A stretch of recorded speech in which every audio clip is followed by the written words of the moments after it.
പക്ഷെ ഓൺലൈൻ ആരൊക്കെ ഉണ്ട്? ടോട്ടൽ എത്ര ബാച്ചില്? ബാക്കിയപ്പോ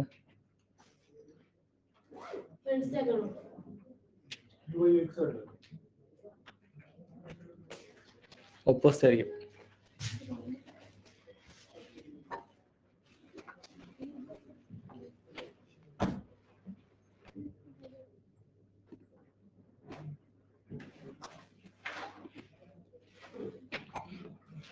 ബാക്കിയുള്ളവരെന്തേ? പയ്യെന്ന് പറഞ്ഞോ 2 ദിവസം കഴിഞ്ഞാ?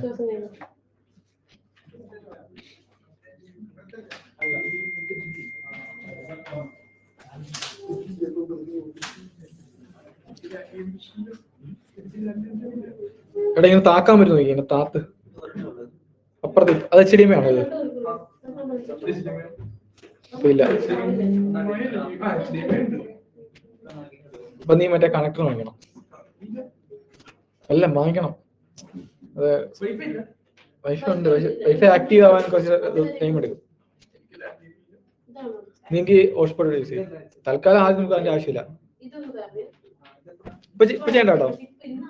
ഇപ്പൊ കണക്ട് ചെയ്യണ്ട. ഇപ്പൊ നീ മൊബൈൽ വഴി ഇറങ്ങി.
കയറിയോ? ടിഷ്മിൻറ്റ് കയറിയോ?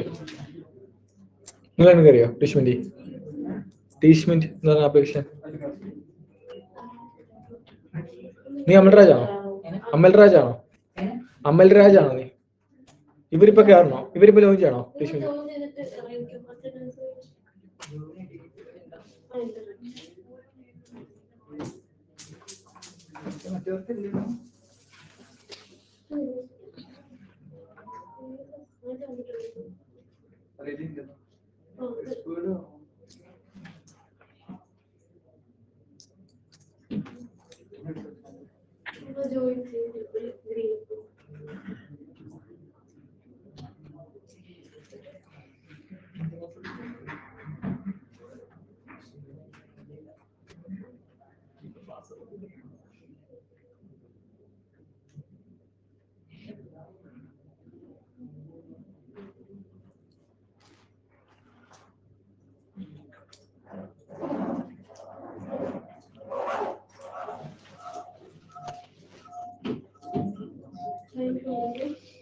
മൈക്ക് ഓഫ് ചെയ്യണേ.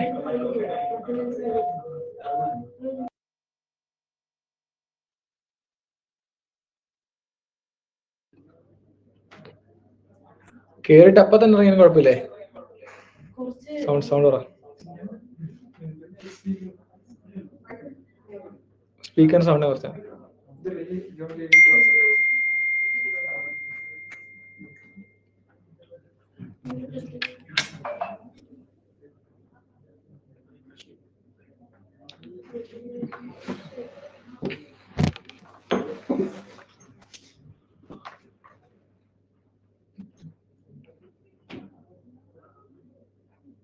ഈ ഫോം ആദ്യം ഉണ്ടാക്കിയത് മറ്റേ മേക്കർ ഡ്രസ്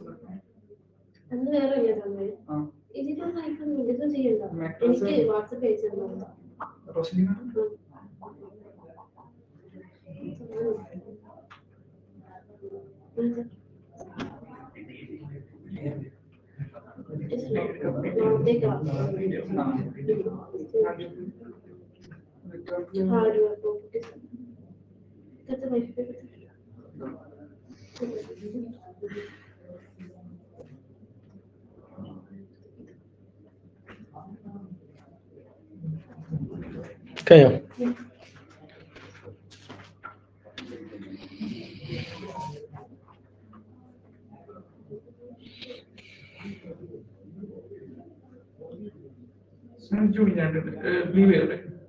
കണ്ടുപിടിച്ചിരിക്കട്ടെ.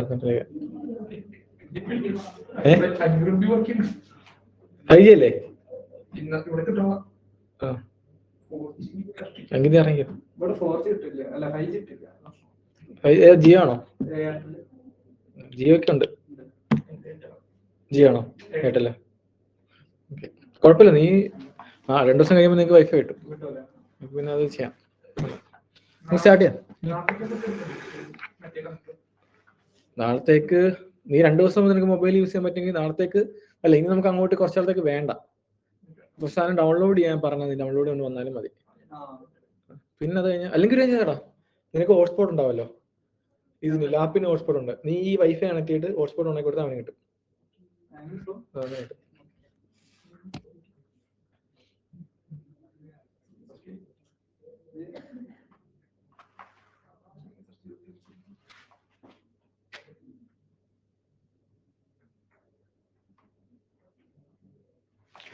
ഒരു സെക്കൻഡാ.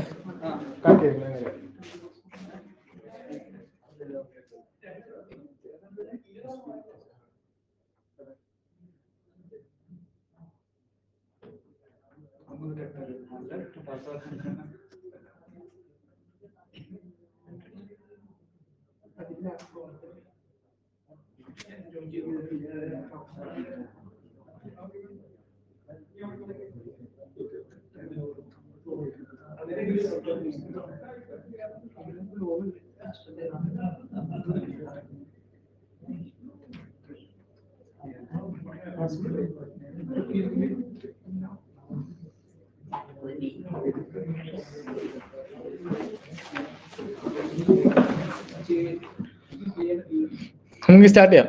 കിട്ടിയോ?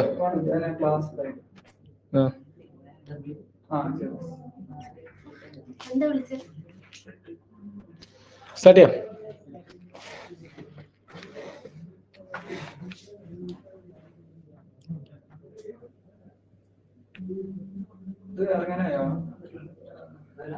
ഇരിക്കട്ടെ, കുഴപ്പമില്ല. നമുക്ക് ആദ്യം ഒന്ന് പരിചയപ്പെടല്ലേ? ഓക്കെ, ഇവിടെ സ്റ്റാർട്ട് ചെയ്തോ. കിട്ടിയോ? സെറ്റായോ? ആയിട്ട് മതി.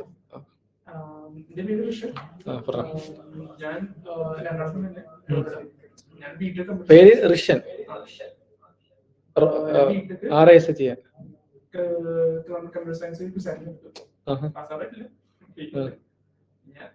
ഏതൊക്കെയാ ബാക്ക്? ഏതാ? തേർഡ് സെക്കൻഡ് അല്ലേ?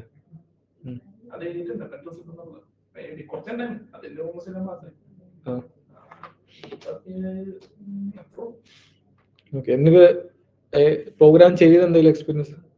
പ്രോഗ്രാം ചെയ്ത് എക്സ്പീരിയൻസ് എന്ന് വെച്ച് കഴിഞ്ഞാൽ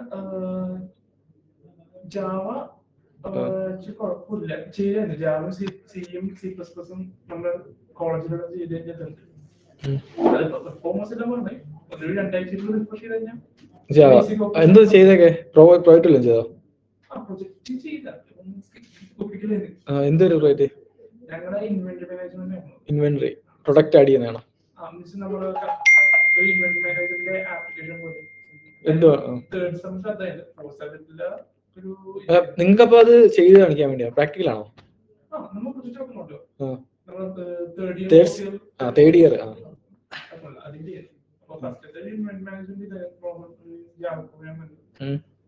ഫൈനൽ പ്രോജക്റ്റോ? ബ്ലോക്ക് ചെയ്യുന്നത് ഞാൻ ചെയ്തില്ല. എന്തായിരുന്നു അറിയോ? അത് ഇൻഷുറൻസ് ഉണ്ടല്ലേ, അത് ഇൻഷുറൻസിന്റെ ബേസ് ചെയ്ത് ഇത് കൊടുക്കുന്നത് ബ്ലോക്ക് ചെയിൻ ആക്കിട്ടോ. അപ്പൊ ബെനിഫിറ്റോ അതിന്റെ? അത് ബെനിഫിറ്റ് എന്ന് വെച്ച് കഴിഞ്ഞാൽ അത് അത് ഫ്രണ്ടായി ഇൻഷുറൻസ് ബ്ലോക്ക് ചെയിൻ ആക്കിയിട്ട് ചെയ്യാനല്ലേ. അടുത്ത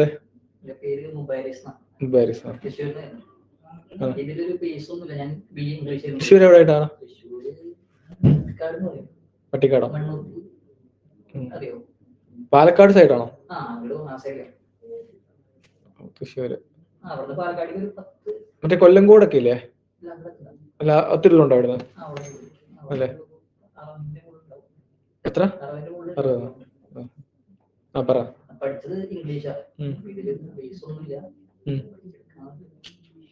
ഇതുവരെ ഒന്നും ചെയ്തിട്ടില്ലേ പ്രോഗ്രാമിങ്? തൊട്ടിട്ടേ ഇല്ല. കുഴപ്പമില്ല. നീ ഇപ്പൊ എങ്ങനെ അറിഞ്ഞതിനെ പറ്റി? ഇവിടെ ആ കമ്പനിയില് സോഫ്റ്റ്വെയർ ഡെവലപ്പർ ആണോ? സോഫ്റ്റ്വെയർ ഡെവലപ്പർ ആണോ? അവൻ ഏതാ ഇറക്കിയെന്നറിയാം? പൈത്തണോ? അപ്പം പിന്നെ മെയിൻ സ്റ്റാക്ക് എടുത്തേ?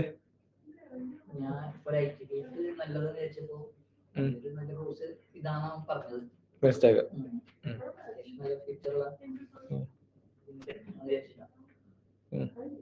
അടുത്ത പേരെന്താ? ബഷീർ. മലപ്പുറം കൊണ്ടോട്ടിയാണ്. ബേസിക്കലി പ്ലസ് ടു ഓട്ടോമൊബൈൽ ഉണ്ട്. ഇതില് വന്നതെന്നാല് ഞാൻ ആദ്യം ഒരു മാൻസാക്കാണ് ഫ്ലട്ടർ ആണോ ഇതിൽ ഏതൊന്ന് ഉറപ്പിച്ചില്ലേ. അപ്പം ഭാവിയിൽ നോക്കാൻ മാൻസൊക്കെ മിക്കവാറും കൂടാനേ ചാൻസ് ഉള്ളൂ എന്നാ കേട്ട്. മാൻസൊക്കെ എടുക്കാൻ പറ്റില്ല. നീ സ്ഥലം ഏതായിരുന്നു പറഞ്ഞേ? Stay okay. നീ പോയിട്ടില്ലേ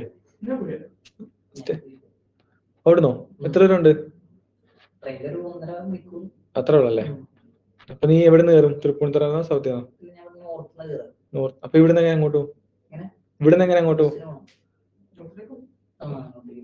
അപ്പൊ നീ രാവിലെ എത്ര മണിക്ക് ഇറങ്ങുന്നു വീട്ടിൽ നിന്ന്? കറക്റ്റ് സമയത്ത് എത്തിയോ? 8:30. പണ്ട് വീട്ടിലെത്താ എത്തുമായിരിക്കും. ഏത് ട്രെയിനാണ് നീ പോന്നെ?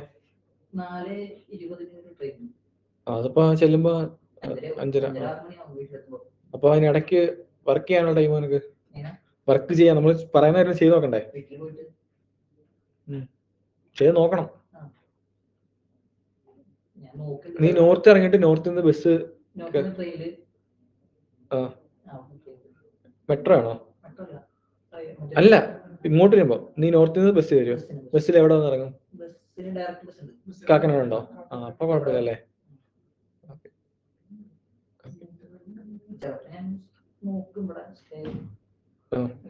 നിനക്ക് നീ എന്തായാലും 2 ദിവസം പോയി നോക്ക്. വർക്ക് ചെയ്യാൻ ടൈം കിട്ടണം, അത്രേ ഉള്ളൂ. വീട്ടിൽ പോയിട്ട് പിന്നെ മടുപ്പാകരുത്. ട്രെയിനിലൊക്കെ യാത്ര ചെയ്തൊക്കെ പോകും.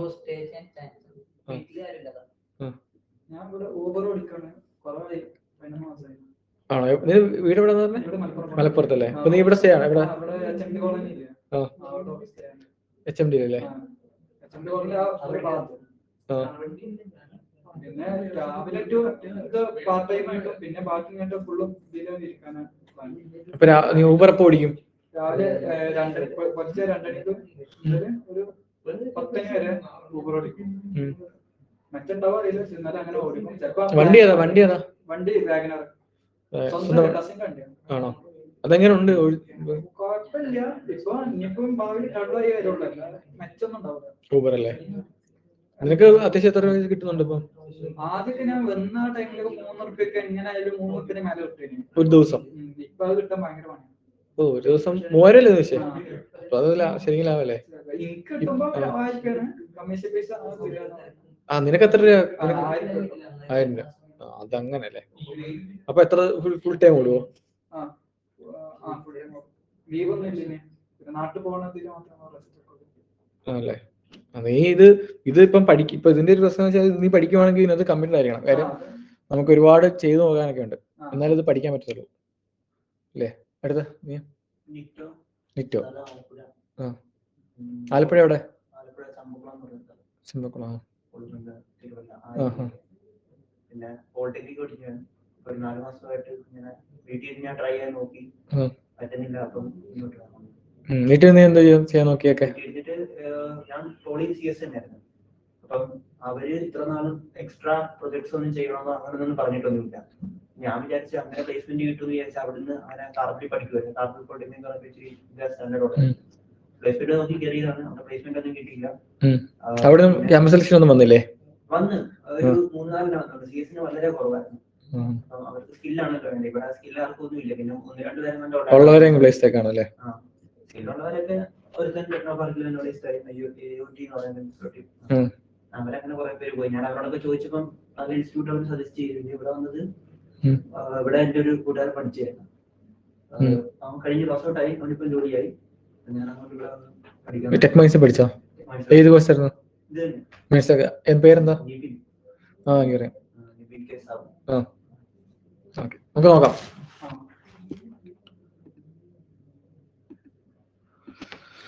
ഓക്കെ, അപ്പൊ നമുക്ക് ആദ്യമേ മെയിൻ സ്റ്റാക്ക് എന്താന്ന് നോക്കാം. ഇതാണല്ലോ. ഓക്കെ, അപ്പം നോക്കിയായിരുന്നു എന്താണ് മെയിൻ സ്റ്റാക്ക് നോക്കിയായിരുന്നു? ഓക്കെ, അപ്പം ഈ മെയിൻ സ്റ്റാക്കിന് ഫ്യൂച്ചർ ഉണ്ട്, മെയിൻ സ്റ്റാക്കിന് ജോലി സാധ്യത കൂടുതലാണെന്ന് പറയാനുള്ള കാര്യം എന്തായിരിക്കും?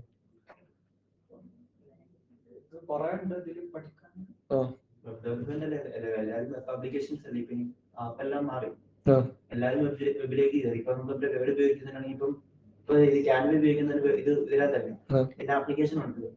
നമ്മൾ ആപ്ലിക്കേഷൻ ഡൗൺലോഡ് ചെയ്ത് ഉപയോഗിക്കുന്നില്ല. എല്ലാവരും വെബിലേക്ക്. അതായത് ലാപ്പ് ഉപയോഗിക്കുന്നത്, മൊബൈൽ ഉപയോഗിക്കുന്നവരെല്ലാം ആപ്പ് ആയിരിക്കും മൊബൈൽ. പക്ഷെ ലാപ്പ് ഉപയോഗിക്കുന്നവരെല്ലാം കൂടുതലും പ്രിഫർ ചെയ്യുന്നത് വെബ്. അതിന്റെ കാരണം എന്ന് വെച്ചാൽ ഒന്നാമത്തെ കാര്യം നമ്മൾ ഒന്ന് ഇൻസ്റ്റാൾ ചെയ്യണ്ട, നമ്മുടെ കമ്പ്യൂട്ടറിൽ വെറുതെ സ്പേസ് കളയേണ്ട ആവശ്യമില്ല. ഇല്ല, പക്ഷെ ഇങ്ങനെ ഉപയോഗിക്കുകയാണെങ്കിൽ നമുക്ക് ഓൺലൈൻ ആയിട്ട് എല്ലാ ടൂളും ഉപയോഗിക്കാം. കുറച്ചുകൂടെ ലൈറ്റ് വെയിറ്റ് ആണ്. മറ്റേ സാധനം നമ്മുടെ കമ്പ്യൂട്ടർ കിടന്ന് ഫുള്ള് വർക്ക് ചെയ്യുന്നു. ആവശ്യമുള്ള സാധനം എല്ലാം വർക്ക് ചെയ്യുന്നു. ഇതതിന്റെ ആവശ്യമില്ല. ഇത് വേണ്ട സാധനം മാത്രം നമ്മൾ എടുത്ത് യൂസ് ചെയ്യുന്നു. അങ്ങനെ ഒരു ഗുണമുണ്ട്. അതുകൊണ്ട് നമ്മൾ കൂടുതൽ ഇപ്പോൾ ലാപ്പ് ഒക്കെ ഉപയോഗിക്കുന്നതിൽ പ്രിഫർ ചെയ്യുന്നത് വെബ് ആപ്ലിക്കേഷൻസ് ആണ്. ഏത് ആപ്ലിക്കേഷൻ ആണെങ്കിലും അതിന്റെ വെബ് വേർഷൻ. അതായത് ഇപ്പം നമുക്ക് വേണമെങ്കിൽ ഇതിനകത്ത് കുറെ ആപ്ലിക്കേഷൻസ് ഉണ്ടല്ലോ. ഇപ്പം മ്യൂസിക് ആപ്ലിക്കേഷൻ, ഇത് ഞാൻ എടുക്കുവാണെങ്കിൽ എന്ത് ചെയ്യും? എന്റെ മ്യൂസിക് ആപ്ലിക്കേഷൻ ആവണം. ഇല്ല, അത് നമ്മുടെ ലാപ്പിന്റെ ഒരു ആപ്ലിക്കേഷനാണ്. അതല്ലെങ്കിൽ എനിക്ക് എന്ത് ചെയ്യാം? ഓൺലൈൻ വഴിയും കയറാം. ഇല്ല, സെയിം മ്യൂസിക്കിലേക്ക് എനിക്ക് കയറാം. ഇപ്പം നിങ്ങൾ സ്പോട്ടിഫൈ ഒക്കെ ഉപയോഗിച്ചിട്ടുണ്ടെങ്കിൽ അറിയാം. ഇല്ല, സ്പോട്ടിഫൈ നിങ്ങൾക്ക് ക്രോം വഴി എടുക്കാം, അല്ലെങ്കിൽ ഇങ്ങനെ എടുക്കാം. ഇല്ലേ? അപ്പൊ അതുപോലെ ഇപ്പൊ നമ്മൾ കൂടുതലും ഇപ്പൊ സ്പോട്ടിഫൈ പോലത്തെ മ്യൂസിക് ആപ്ലിക്കേഷൻ ഒക്കെ നമ്മൾ ആപ്പ് തന്നെ ആയിരിക്കും യൂസ് ചെയ്യുക. പക്ഷെ പൊതുവെ അല്ലാത്ത വർക്ക് ചെയ്യുന്ന സാധനങ്ങളെല്ലാം നമ്മൾ വെബ് ആയിരിക്കും ഉപയോഗിക്കുക കൂടുതലും. ഓക്കെ, എനിക്ക് ഓൺലൈൻ വളരെ പരിചയപ്പെട്ടില്ല നമ്മള്. ഓക്കെ, അമൽരാജ് കേൾക്കുന്നുണ്ടോ? അമൽരാജ്, ഹലോ. ഹലോ, കേൾക്കുന്നില്ലേ? കേൾക്കാം. പറഞ്ഞേ. എന്റെ പേര് അമൽരാജ്. ഞാൻ കണ്ണൂരിൽ നിന്നാണ്. എന്തോ? കണ്ണൂരിൽ നിന്നാണ് വരുന്നത്. ഈ ഒരാഴ്ച ഓൺലൈനാണ് എടുത്തത്. ഏട്ടൻ്റെ ഒരു മംഗലമുണ്ട് ബുധനാഴ്ച വ്യാഴാഴ്ച ആയിട്ട്. അത് കഴിഞ്ഞിട്ട് നീ വരുമോ ഇങ്ങോട്ട്? നെക്സ്റ്റ് വീക്ക് മുതൽ ഓഫ്ലൈൻ ആണ്. സ്റ്റേ ഒക്കെ സെറ്റ് ആയി ഇവിടെ? ഓക്കെ. അപ്പൊ എന്താ പഠിച്ചതൊക്കെ? ഞാൻ BCA പഠിച്ച. ഓക്കെ, പ്രോഗ്രാം ഒക്കെ ചെയ്തിട്ടുണ്ടോ? കോളേജ് പഠിക്കുമ്പോൾ ചെയ്തിട്ടുണ്ട്, പക്ഷെ കൃത്യമായിട്ടുള്ള ഐഡിയ ഒന്നുമില്ല. ഓക്കെ, കുഴപ്പമില്ല. മതി. വരുമ്പോൾ വിശദമായിട്ട് പരിചയപ്പെടാം. ഇനി അടുത്തത് ശ്രീജിത്ത്. അല്ല, റോഷൻ ഉണ്ടല്ലോ. റോഷൻ ക്ലാസ്സിലല്ലോ. റോഷൻ, ഹലോ. റോഷൻ കേൾക്കുന്നുണ്ടോ? പറഞ്ഞോ. കേൾക്കുന്നുണ്ടോ? എനിക്ക് കേൾക്കാം. ഓക്കെ, എന്റെ പേര് റോഷൻ. മലപ്പുറത്താണ് വരുന്നത്. പഠിച്ചത് ബിടെക്. ഓക്കെ.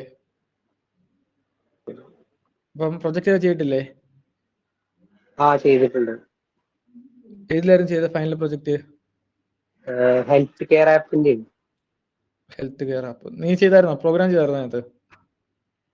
ചെറുതായിട്ട് ബേസിക്. അത് വെബ് ആപ്പ് ആയിരുന്നു, മൊബൈൽ ആപ്പ് ആയിരുന്നോ? മൊബൈൽ ആപ്പാണ്, പക്ഷെ അത് ഞങ്ങള് പെർഫെക്റ്റ് സക്സസ് ആയില്ല ആപ്പിലേക്ക്. എന്നിട്ടോ നിങ്ങൾ ഔട്ട്പുട്ട് കാണിച്ചില്ലേ അപ്പം? കാണിച്ചു. ഓക്കെ, അടുത്ത ആളോ? ശ്രീജിത്ത്.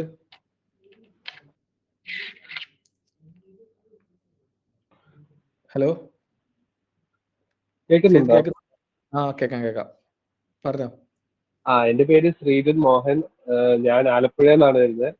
ആലപ്പുഴ കമ്പ്യൂട്ടർ സയൻസ് ആണ്. ആലപ്പുഴ എവിടെ ആയിട്ടാ? ആലപ്പുഴ കുട്ടനാട് ചക്കുളത്തുകാവ് എന്ന് പറയും. ആഹാ. നീ എവിടെ പഠിച്ചത്? ഏത് കോളേജായിരുന്നു? ശ്രീനാരായണ ഗുരുകുലം കോളേജ്, കോലഞ്ചേരി, എറണാകുളം. ആ ഓക്കെ ഓക്കെ. എന്നിട്ട് ബാക്കി നീ പ്രോഗ്രാം ചെയ്തിട്ടുണ്ടോ? പ്രോഗ്രാം ഇപ്പൊ ഇല്ല. ഇപ്പൊ ഞാൻ വെബ് ഡെവലപ്മെന്റിന്റെ ഒക്കെ ഒരു കോഴ്സ് ഒക്കെ ചെയ്യുന്നത്, ഒരു ചെറിയ ഇന്റേൺഷിപ്പ് പോലെ. HTML CSS ഒക്കെ ആയിരുന്നു? എന്തോ? HTML CSS ഒക്കെ അതെ ആയിരുന്നു? അതെ, ബേസിക് ഇതൊക്കെ പഠിച്ചു. ഓക്കെ, മതി. ഞാൻ ജസ്റ്റ് ചോദിച്ചതേ ഉള്ളൂ. നമ്മൾ വളരെ ബേസിക്കിൽ നിന്നാണ് സ്റ്റാർട്ട് ചെയ്യുക, അതൊന്നും കുഴപ്പമില്ല. ഓക്കെ ആണല്ലോ. പക്ഷെ ഒരു കാര്യമുള്ള വെച്ചാൽ നിങ്ങൾ വർക്ക് ചെയ്യുക, ഹാർഡ് വർക്ക് ചെയ്യുക, അത്രേ ഉള്ളൂ എല്ലാവരും. ഓക്കെ. പിന്നെ നമ്മൾ ആദ്യമേ നമുക്ക് ഹാർഡ് വർക്ക് ചെയ്യണം എന്നൊക്കെ ഒരു മൈൻഡ് ഉണ്ടാവും. പിന്നെ ഓരോരോ കാര്യങ്ങളായിട്ട് പോകരുത്. സെക്കൻഡേ.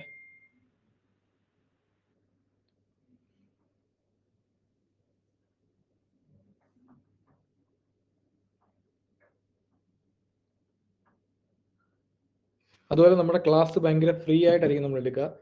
ഓക്കെ. അതുകൊണ്ട് തന്നെ നിങ്ങൾക്ക് എന്ത് ഡൗട്ട് ഉണ്ടെങ്കിലും നിങ്ങൾ ചോദിക്കുക. ഇപ്പോൾ ഒരു സാധനം ഇപ്പം നമ്മൾ പൊതുവേ ഇപ്പോൾ ഒരു സാധനം പഠിപ്പിക്കുന്നത് വെച്ചോ, അപ്പോൾ ചിലർക്ക് ചിലപ്പോൾ അത് മനസ്സിലാവും, ചിലർക്ക് അത് മനസ്സിലായിരുന്നു. ഇപ്പോൾ മനസ്സിലാകാതെ ചോദിക്കുക. 3 പേർക്ക് മനസ്സിലായി, ഒരാൾക്ക് മനസ്സിലായില്ലെന്ന് വെച്ചാൽ എന്നാലും ചോദിക്കുക. ചിലപ്പോൾ അടുത്തൊരു പ്രാവശ്യം ചെയ്യുമ്പോൾ നിങ്ങൾക്ക് വേറെ 3 പേർക്ക് മനസ്സിലാവും, ഒരാൾക്ക് മനസ്സിലായില്ല. ഓക്കെ ആണല്ലോ. അപ്പം അതുകൊണ്ട് നിങ്ങൾ ഒരു മടി വിചാരിക്കരുത്. നിങ്ങൾ ഓരോരുത്തരും പഠിക്കാൻ വന്നിരിക്കുകയാണ്. മറ്റൊരാൾ എന്ത് വിചാരിക്കും, അല്ലെങ്കിൽ ചോദിച്ച സാർ എന്ത് വിചാരിക്കും, ഒന്നും വിചാരിക്കേണ്ട. ഓക്കെ ആണല്ലോ. കാര്യം ഞാനിത് പറയാനുള്ള ഒരു മെയിൻ കാര്യം എന്ന് വെച്ചാൽ, നമ്മൾ ഒരു ക്ലാസ്സിൽ പഠിക്കുന്ന സാധനത്തിന്റെ ബാക്കിയായിരിക്കും അടുത്ത ക്ലാസ് പഠിക്കുക. അപ്പം ഇത് മനസ്സിലായില്ലെങ്കിൽ ഇത് ഇനി മനസ്സിലാകാൻ പോകുന്നില്ല. ഇത് ക്ലിയർ ചെയ്തിട്ട് അടുത്തേക്ക് പോകാൻ പറ്റുള്ളൂ. അല്ലെങ്കിൽ നിങ്ങൾ കുറെ നാൾ ഇങ്ങനെ ഇരിക്കും ചിലര്. ഓക്കെ. അപ്പൊ ഞാൻ ഇത്ര പഠിപ്പിച്ച എക്സ്പീരിയൻസ് ഉള്ളു. അപ്പൊ എനിക്ക് ആദ്യത്തെ ക്ലാസ്സിൽ വരുമ്പോൾ നമുക്ക് ഐഡിയ ഉള്ളൂ. ഓക്കെ, നമുക്ക് പഠിപ്പിക്കാൻ അറിയാം, പക്ഷെ പിള്ളേർ എങ്ങനെ ഇരിക്കുന്നു എന്നുള്ള ഐഡിയ ഇല്ല. പക്ഷെ ഇപ്പൊ ഞാൻ കുറെ പഠിപ്പിച്ച് എനിക്കിത് അറിയാം. അതായത് ഒരാള് ഇപ്പൊ മനസ്സിലാവാതിരിക്കാനുള്ള പ്രശ്നം വെച്ചാൽ പിന്നെ ചോദിക്കാൻ മടിയായിട്ട് ചോദിക്കാതെ ഇരുന്ന് ഒരു പോയിന്റ് കഴിയുമ്പോൾ പിന്നെ ഒന്നും മനസ്സിലായില്ല. പിന്നെ അവസാനം അവർക്ക് ചോദിക്കാം, ഇത് അറിയത്തില്ല. അപ്പൊ നമ്മൾ ബാക്ക് ചോദിക്കും, അപ്പൊ അതറിഞ്ഞോളാം ഇങ്ങനെ പോകും. അപ്പൊ എല്ലാവർക്കും ബുദ്ധിമുട്ടാവും, ഇല്ലേ? അപ്പൊ നമ്മുടെ ക്ലാസ്സിന്റെ എല്ലാ റെക്കോർഡിങ്സും ഉണ്ട് നിങ്ങൾക്ക്.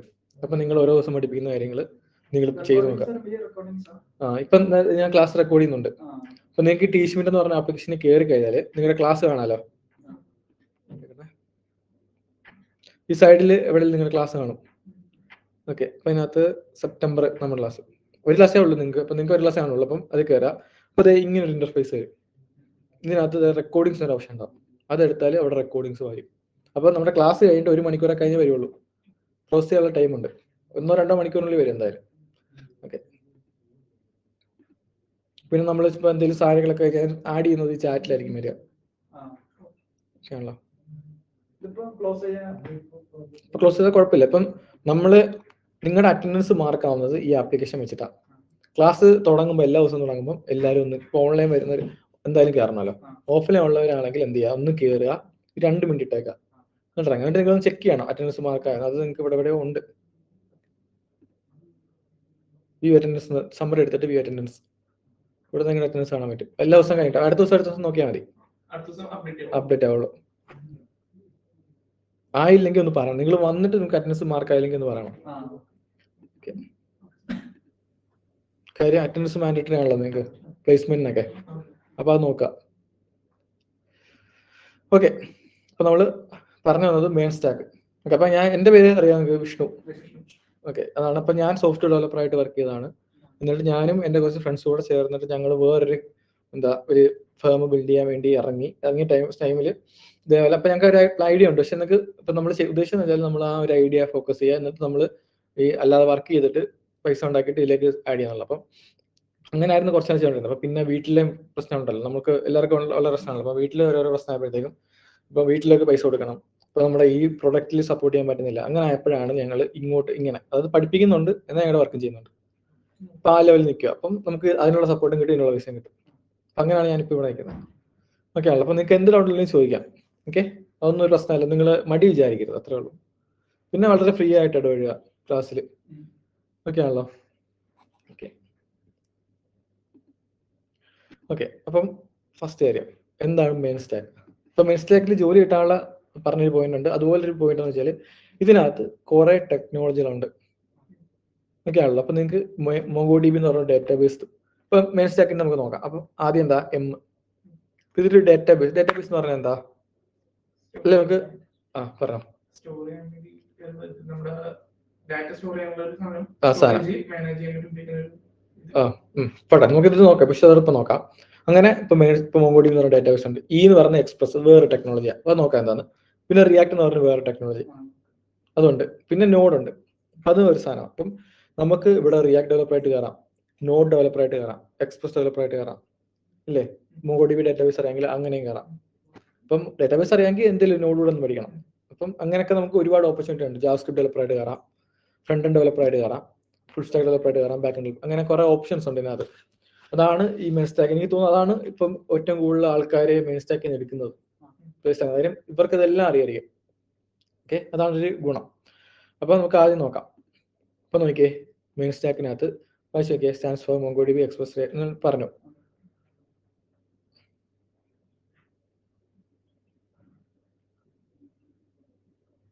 ഓക്കെ, അപ്പം നിങ്ങൾ ഈ ടേംസ് ഒക്കെ വെറുതെ വായിച്ചു വെച്ചാൽ മതി. നമ്മൾ ഇനി പഠിക്കും ഇതൊക്കെ. ഓക്കെ, നമ്മൾ ആദ്യം പോയിട്ട് MongoDB എക്സ്പ്രസ് റിയാക്ടിനോട് ഒന്നും ചെലവഴിക്കുക. ആദ്യം റിയാക്ട്, അങ്ങനെ അങ്ങനെ തന്നെ പഠിച്ചു പോകുമ്പോൾ നിങ്ങൾക്ക് കൃത്യമായിട്ട് മനസ്സിലാവും. ജസ്റ്റ് ഒന്ന് വായിച്ചിട്ടേക്കാം.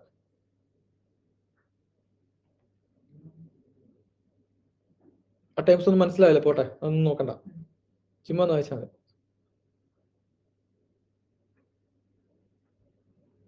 വായിച്ചോ?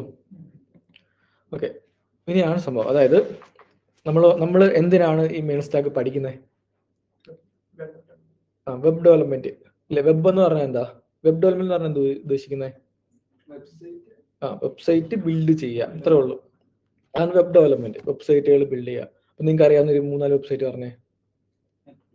നെറ്റ്ഫ്ലിക്സ് വെബ്സൈറ്റ് ഉണ്ട്, ടീഷ്മിന്റെ വെബ്സൈറ്റ് ആണ്. വേറെ ഫേസ്ബുക്കിന്റെ വെബ്സൈറ്റ് ഉണ്ട്, ആപ്പ് ഉണ്ട്, വെബ്സൈറ്റും ഉണ്ട്, ഇൻസ്റ്റാഗ്രാം ഉണ്ട്. അങ്ങനെ ഒരുപാട് വെബ്സൈറ്റുകളുണ്ട്. നമ്മൾ ഒരുപാട് ഉപയോഗിക്കുന്ന ഒരുപാട് വെബ്സൈറ്റുകളുണ്ട്. ഈ വെബ്സൈറ്റുകൾ ബിൽഡ് ചെയ്യാൻ പഠിക്കുന്നതിന് നമ്മൾ ഉപയോഗിക്കുന്നത്, ഈ ബിൽഡ് ചെയ്യുന്നതിന് നമ്മൾ ഉപയോഗിക്കുന്ന ഒരു ടെക്നോളജി, ഒരുപാട് ടെക്നോളജികളുണ്ട്. അതിലൊരു ടെക്നോളജിയാണ് എന്ത്? ഈ മെയിൻ സ്റ്റാക്ക്, മെയിൻ എന്ന് പറയുന്ന ടെക്നോളജി. ഓക്കെ, ഇപ്പോൾ ഒരു വെബ്സൈറ്റ് ബിൽഡ് ചെയ്യണമെങ്കിൽ നമുക്ക് ഈ വെബ്സൈറ്റിന് നമ്മൾ ആദ്യം പല പാർട്ടായിട്ട് തിരിക്കും. ഒരു വെബ്സൈറ്റിന് നമ്മൾ കാണുന്ന ഒരു വെബ്സൈറ്റ്, നമ്മൾ കാണുന്നത് ഒരു യൂസർ ഇന്റർഫേസ്, UI എന്ന് പറയും, യൂസർ ഇന്റർഫേസ്. നമ്മൾ ഈ കാണുന്ന സാധനത്തിന് പറഞ്ഞതാണ് UI. അപ്പോൾ ഇതിന് പുറകിൽ ഒരുപാട് കാര്യങ്ങൾ നടക്കുന്നുണ്ട്. നമുക്കൊരു എക്സാമ്പിൾ ആയിട്ട് ഫേസ്ബുക്ക് ആലോചിക്കാം. ഓക്കെ, ഇപ്പം നമ്മൾ ആദ്യമേ ഫേസ്ബുക്കിൽ എന്ത് ചെയ്യുന്നു? സൈനപ്പ് ചെയ്യുന്നു. ഓക്കെ, അപ്പോൾ ഫേസ്ബുക്ക് ആദ്യം നമ്മൾ എന്ത് ചെയ്യുന്നു? നമ്മൾ ക്രോമിൽ പോയിട്ട്, അപ്പോൾ ഈ ക്രോമിൽ പോയിട്ട് അടിച്ചു കൊടുക്കുമ്പോൾ എങ്ങനെ ഫേസ്ബുക്കിന്റെ സൈറ്റ് വരും എന്നുള്ളതൊക്കെ നമുക്ക് കുറച്ച് നോക്കാം. ഞാൻ ബേസിക് ആയിട്ട് പറയണേ, നമ്മളത് നോഡൊക്കെ പഠിക്കുമ്പോൾ നമ്മൾ പഠിക്കുക എന്തുകൊണ്ട് നമ്മൾ www.facebook.com എന്നടിക്കുമ്പോൾ എന്തുകൊണ്ട് ആ ഫേസ്ബുക്കിന്റെ സൈറ്റ് വരുന്നു എന്നൊക്കെ. ഇത് ജസ്റ്റ് ഒന്ന് വർക്കിങ് ചെറുതായിട്ടൊന്ന് പറഞ്ഞു പോവാം, ഷോർട്ടായിട്ട്. ഓക്കെ, അപ്പൊ ഇവിടെ സംഭവിക്കുന്നത് നമ്മൾ എന്ത് ചെയ്യും? നമ്മൾ പോയിട്ട് നമ്മൾ ഫേസ്ബുക്കിന്റെ പേജിൽ കയറും. അപ്പോൾ പേജ് ഉണ്ട്, ഓക്കെ ആണല്ലോ. അപ്പൊ ഈ പേജിനകത്ത് ഇപ്പൊ നിങ്ങൾ ജസ്റ്റ് നാലേക്കുക, നിങ്ങൾ കയറിയിട്ട് ഒരു ഫോട്ടോ അപ്ലോഡ് ചെയ്തു, ഓക്കെ ആണല്ലോ. എന്നിട്ട് നിങ്ങൾ കഴിഞ്ഞു, ഇപ്പൊ നിങ്ങൾ ഫോട്ടോ അപ്ലോഡ് ചെയ്ത് ഇട്ടു. എന്നിട്ട് നിങ്ങൾ എന്താ വെച്ചാൽ വേറെ ഏതെങ്കിലും ഒരു ലാപ്പിൽ പോയിട്ട് നിങ്ങൾ ലോഗിൻ ചെയ്തു, നിങ്ങളുടെ അക്കൗണ്ടിൽ കയറി. ആ ഫോട്ടോ അവിടെ കാണുമോ ഇല്ലയോ? ഫോട്ടോ അവിടെ കാണും. നിങ്ങൾ ആദ്യമേ ഇത് അപ്ലോഡ് ചെയ്തത് വേറൊരു ലാപ്പിലാണ്, ഇല്ലേ? നിങ്ങൾ പോയി പിന്നെ നോക്കുന്നത് മറ്റൊരു ലാപ്പിലാണ്. ഇപ്പൊ 2 ലാപ്പിൽ എന്ത് ചെയ്തു? ആ ഫോട്ടോ എങ്ങനെ കാണുന്നു? ഇപ്പൊ ഞാൻ ഈ ലാപ്പിലേക്ക് ഒരു ഡാറ്റ, അതായത് ഞാൻ ഈ ലാപ്പിലേക്ക് ഒരു ഡാറ്റ സ്റ്റോർ ചെയ്താൽ അത് എന്റെ ലാപ്പിൽ കിട്ടുമോ? ഞാൻ ഇത് സ്റ്റോർ ചെയ്താൽ കിട്ടില്ല. കാര്യം ഞാൻ സ്റ്റോർ ചെയ്യുന്ന ഡാറ്റ, ഞാൻ വളരെ ബേസിക് ആയിട്ട് പറയുകയാണ്, നിങ്ങൾക്ക് അറിയാമായിരിക്കും അത്. അപ്പം ഞാൻ ഈ ലാപ്പിൽ സ്റ്റോർ ചെയ്യുന്ന ഡാറ്റ ഈ ലാപ്പിലേ ഉണ്ടാവുള്ളൂ, അല്ലേ? പക്ഷെ നമ്മുടെ ഫേസ്ബുക്കിന്റെ കാര്യത്തിൽ അങ്ങനെയല്ല. ഞാൻ ഈ ലാപ്പിൽ നിന്ന് ഒരു ഇമേജ് എന്ത് ചെയ്യുന്നു? അപ്ലോഡ് ചെയ്താലും വേറെ ഏത് ലാപ്പിൽ കയറിയാലും അത് കാണാൻ പറ്റും, ആ സൈറ്റ് തുറന്ന് നോക്കുവാണെങ്കിൽ. ഓക്കെ, അതായത് ഈ വെബ്സൈറ്റിനകത്ത് നമ്മൾ ഈ കാണുന്ന പാർട്ടിൽ അത് ഒരുപാട് കാര്യങ്ങളുണ്ട്. അതായത് വെബ്സൈറ്റിന് ഫ്രണ്ട് എൻഡ് ഉണ്ട്, ബാക്ക് എൻഡ് ഉണ്ട്, ഡാറ്റാബേസ് ഉണ്ട്. ഇങ്ങനെ 3ആയിട്ടാണ് തിരിച്ചിരിക്കുന്നത് ഒരു വെബ്സൈറ്റിന്: front end, back end, database. Okay, അപ്പൊ ഫ്രണ്ട് എൻഡ് ആണ് നമ്മൾ ഈ കാണുന്ന UI പാർട്ട്, നമ്മൾ ക്ലിക്ക് ചെയ്യുന്നതും എല്ലാം, നമ്മൾ ഈ കാണുന്ന സാധനങ്ങളെല്ലാം ഇതാണ് ഫ്രണ്ട് എൻഡ്. ഈ ഒരു ഇന്റർഫേസ് ബിൽഡ് ചെയ്യാൻ വേണ്ടിയാണ് നമ്മൾ ഫ്രണ്ട് എൻഡ് ഡെവലപ്മെന്റ് പഠിക്കുന്നത്. ഓക്കെ ആണല്ലോ, ഈ ഒരു ഇന്റർഫേസ് ബിൽഡ് ചെയ്യാൻ. ഓക്കെ, ഇനി എന്തുണ്ട്? ഇതിന് ഒരു ബാക്ക് എൻഡ് എന്ന് പറയുന്ന സാധനമുണ്ട്, ഒരു ഡാറ്റാബേസ് എന്ന് പറയുന്ന സാധനമുണ്ട്. ഓക്കെ, ഈ ബാക്ക് എൻഡ് എന്ന് പറയുന്ന ഒരു പ്രോഗ്രാമാണ്. ഓക്കെ ആണല്ലോ, പ്രോഗ്രാം എന്താണെന്ന് നമുക്ക് പഠിക്കാം. ഓക്കെ ആണല്ലോ, പ്രോഗ്രാം എന്താണ് സംഭവം എന്നൊക്കെ നമ്മൾ ജാവാസ്ക്രിപ്റ്റിൽ പഠിക്കും. ഇപ്പൊ തൽക്കാലം ഞാൻ ബാക്ക് എൻഡ് എന്ന് പറഞ്ഞൊരു പ്രോഗ്രാം ഉണ്ട്. ഓക്കെ ആണല്ലോ, അപ്പം ഇതിന്റെ പരിപാടി എന്താ വെച്ചാൽ നമ്മൾ ഫ്രണ്ട് എൻഡിൽ നമ്മൾ യൂസർ എന്ത് ചെയ്താലും, ഇപ്പൊ ഞാനൊരു ലൈക്ക് ബട്ടൺ ക്ലിക്ക് ചെയ്യുന്നു, ഓക്കെ, അല്ലെങ്കിൽ ഒരു ഫോട്ടോ അപ്ലോഡ് ചെയ്യുന്നു, നമ്മൾ ഈ അപ്ലോഡ് ചെയ്യുന്ന ഫോട്ടോയും എല്ലാം, ഇപ്പൊ ഫോട്ടോയുടെ കേസ് ആലോചിക്കുക, ഒരു ഫോട്ടോ ഞാൻ അപ്ലോഡ് ചെയ്യുന്ന വെച്ചാൽ ഓക്കെ, ഫേസ്ബുക്കിലേക്ക് ഒരു ഫോട്ടോ അപ്ലോഡ് ചെയ്യും. ഈ അപ്ലോഡ് ചെയ്യുന്ന ഫോട്ടോ നമ്മുടെ കമ്പ്യൂട്ടറിലല്ല സേവ് ആവുക. പകരം ഈ ഫേസ്ബുക്കിന് ഒരു കമ്പ്യൂട്ടർ ഉണ്ട്. ഓക്കെ ആണല്ലോ. ഇത് വേറെ എവിടെയോ ആയിരിക്കും, ചിലപ്പോൾ അമേരിക്കയിലായിരിക്കാം. അപ്പം ഫേസ്ബുക്കിന്റെ ഡേറ്റ ഫാം എന്നാണ് പറയാ. നമുക്ക് നോക്കാം, ഫേസ്ബുക്ക് ഡേറ്റ ഫാം. ഏക്കർ കണക്കിനുള്ള സ്ഥലത്ത് ആണ്. ഇതിപ്പോ ഒരു സ്ഥലത്ത് ഇങ്ങനെ ഒരുപാട് സ്ഥലങ്ങളുണ്ട്. ഇതിനകത്ത് ഫുൾ കമ്പ്യൂട്ടേഴ്സാണ്, മെമ്മറി സ്പേസുകളാണ്. കമ്പ്യൂട്ടർ വിത്ത് മെമ്മറി, നമ്മുടെ കമ്പ്യൂട്ടർ വിത്ത് മെമ്മറി എന്ന് പറഞ്ഞാൽ വലിയ കമ്പ്യൂട്ടർ വിത്ത് വലിയ മെമ്മറി. ചിലപ്പോൾ ഒന്നിൽ കൂടുതൽ കമ്പ്യൂട്ടേഴ്സ് ഉണ്ട്. അതെ, ഇതാണ് സംഭവം. നമ്മൾ കാണുന്ന സ്ക്രീൻ ഒന്നുമില്ല, വെറുതെ CPU അതിന്റെ SSD എന്താ ഹാർഡ് ഡിസ്ക് ഇല്ലേ, അതേ കാണുള്ളൂ. ഇപ്പൊ ഹാർഡ് ഡിസ്ക് അല്ല, ഇപ്പൊ നമ്മൾ SSD എന്ന് പറയാം. SSD ആണ് ഉണ്ടാവുക, സ്പീഡ് കൂടുതല. ഓക്കെ, അപ്പം ഇങ്ങനെ കുറെ സാധനം ഉണ്ടാവും. ഞാനിപ്പോ ഒരു ഫോട്ടോ അപ്ലോഡ് ചെയ്താൽ ഇത് ഈ ഒരു സെർവറിലേക്കാണ്, ഇതിന് സെർവർ എന്നാണ് പറയാം. ഇന്റർനെറ്റുമായിട്ട് കണക്ട് ചെയ്തേക്കുന്ന ഒരു കമ്പ്യൂട്ടറിന് നമ്മൾ സെർവർ എന്ന് പറയാം, അത്രേ ഉള്ളൂ. അപ്പൊ ഈ കമ്പ്യൂട്ടർ ഇന്റർനെറ്റുമായിട്ട് കണക്റ്റഡ് ആണ്. അപ്പൊ നമ്മൾ ഇവിടുന്ന് ഫോട്ടോ അപ്ലോഡ് ചെയ്യുമ്പോൾ ഇന്റർനെറ്റ് വഴി ഈ ഫോട്ടോ ഈ കമ്പ്യൂട്ടറിൽ പോകും. അപ്പം ഇത് നമ്മൾ ഫ്രണ്ട് എൻഡ് വ്യൂ ഉണ്ടല്ലേ, അവിടുന്ന് ഞാൻ ഫോട്ടോ അപ്ലോഡ് ചെയ്താൽ ഈ ഫോട്ടോ ഇന്റർനെറ്റ് വഴി എന്ത് ചെയ്യും, ഈ കമ്പ്യൂട്ടറിലേക്ക് ചെല്ലണം. ഇവിടാണ് ഇത് സ്റ്റോർ ആവുന്നത്, നമ്മുടെ പേര് സ്റ്റോർ ആവും. അതുകൊണ്ട് അതെങ്ങനെയാണെന്നൊക്കെ നമുക്ക് നോക്കാം. അതൊക്കെ കുറച്ച് സാധനങ്ങളുണ്ട്. ഇനി ഞാൻ ജസ്റ്റ് എന്ന് പറയാണ്. അപ്പൊ നമ്മുടെ പേര് സ്റ്റോർ ആവും. അപ്പൊ സ്റ്റോർ ആവുന്നതുകൊണ്ടാണ് നമ്മൾ പിന്നെയും കയറി അക്കൗണ്ടിൽ നോക്കുമ്പോൾ നമ്മുടെ ഫോട്ടോ കാണാൻ പറ്റുന്നത്. അപ്പൊ എന്ത് ചെയ്യും, സ്റ്റോർ ചെയ്യണം. ഈ സ്റ്റോർ ചെയ്യാൻ വേണ്ടി ഒരാളുണ്ടല്ലോ, ഈ പ്രോഗ്രാമാണ് ബാക്ക് എൻഡ് പ്രോഗ്രാം. അതായത് നമ്മുടെ ആക്ഷൻ പെർഫോം ചെയ്യുമ്പോൾ ഇതിന്റെ എന്താ റിസൾട്ട്, അതായത് ഈ ഒരു ഇമേജിനെ അപ്ലോഡ് ചെയ്തിരിക്കുന്ന ഇമേജിനെ എടുത്തുകൊണ്ട് പോയി ആ ബാക്ക് എൻഡിൽ സ്റ്റോർ ചെയ്യാൻ വേണ്ടി നമ്മൾ എഴുതുന്ന ഒരു പ്രോഗ്രാമാണ് back end programme.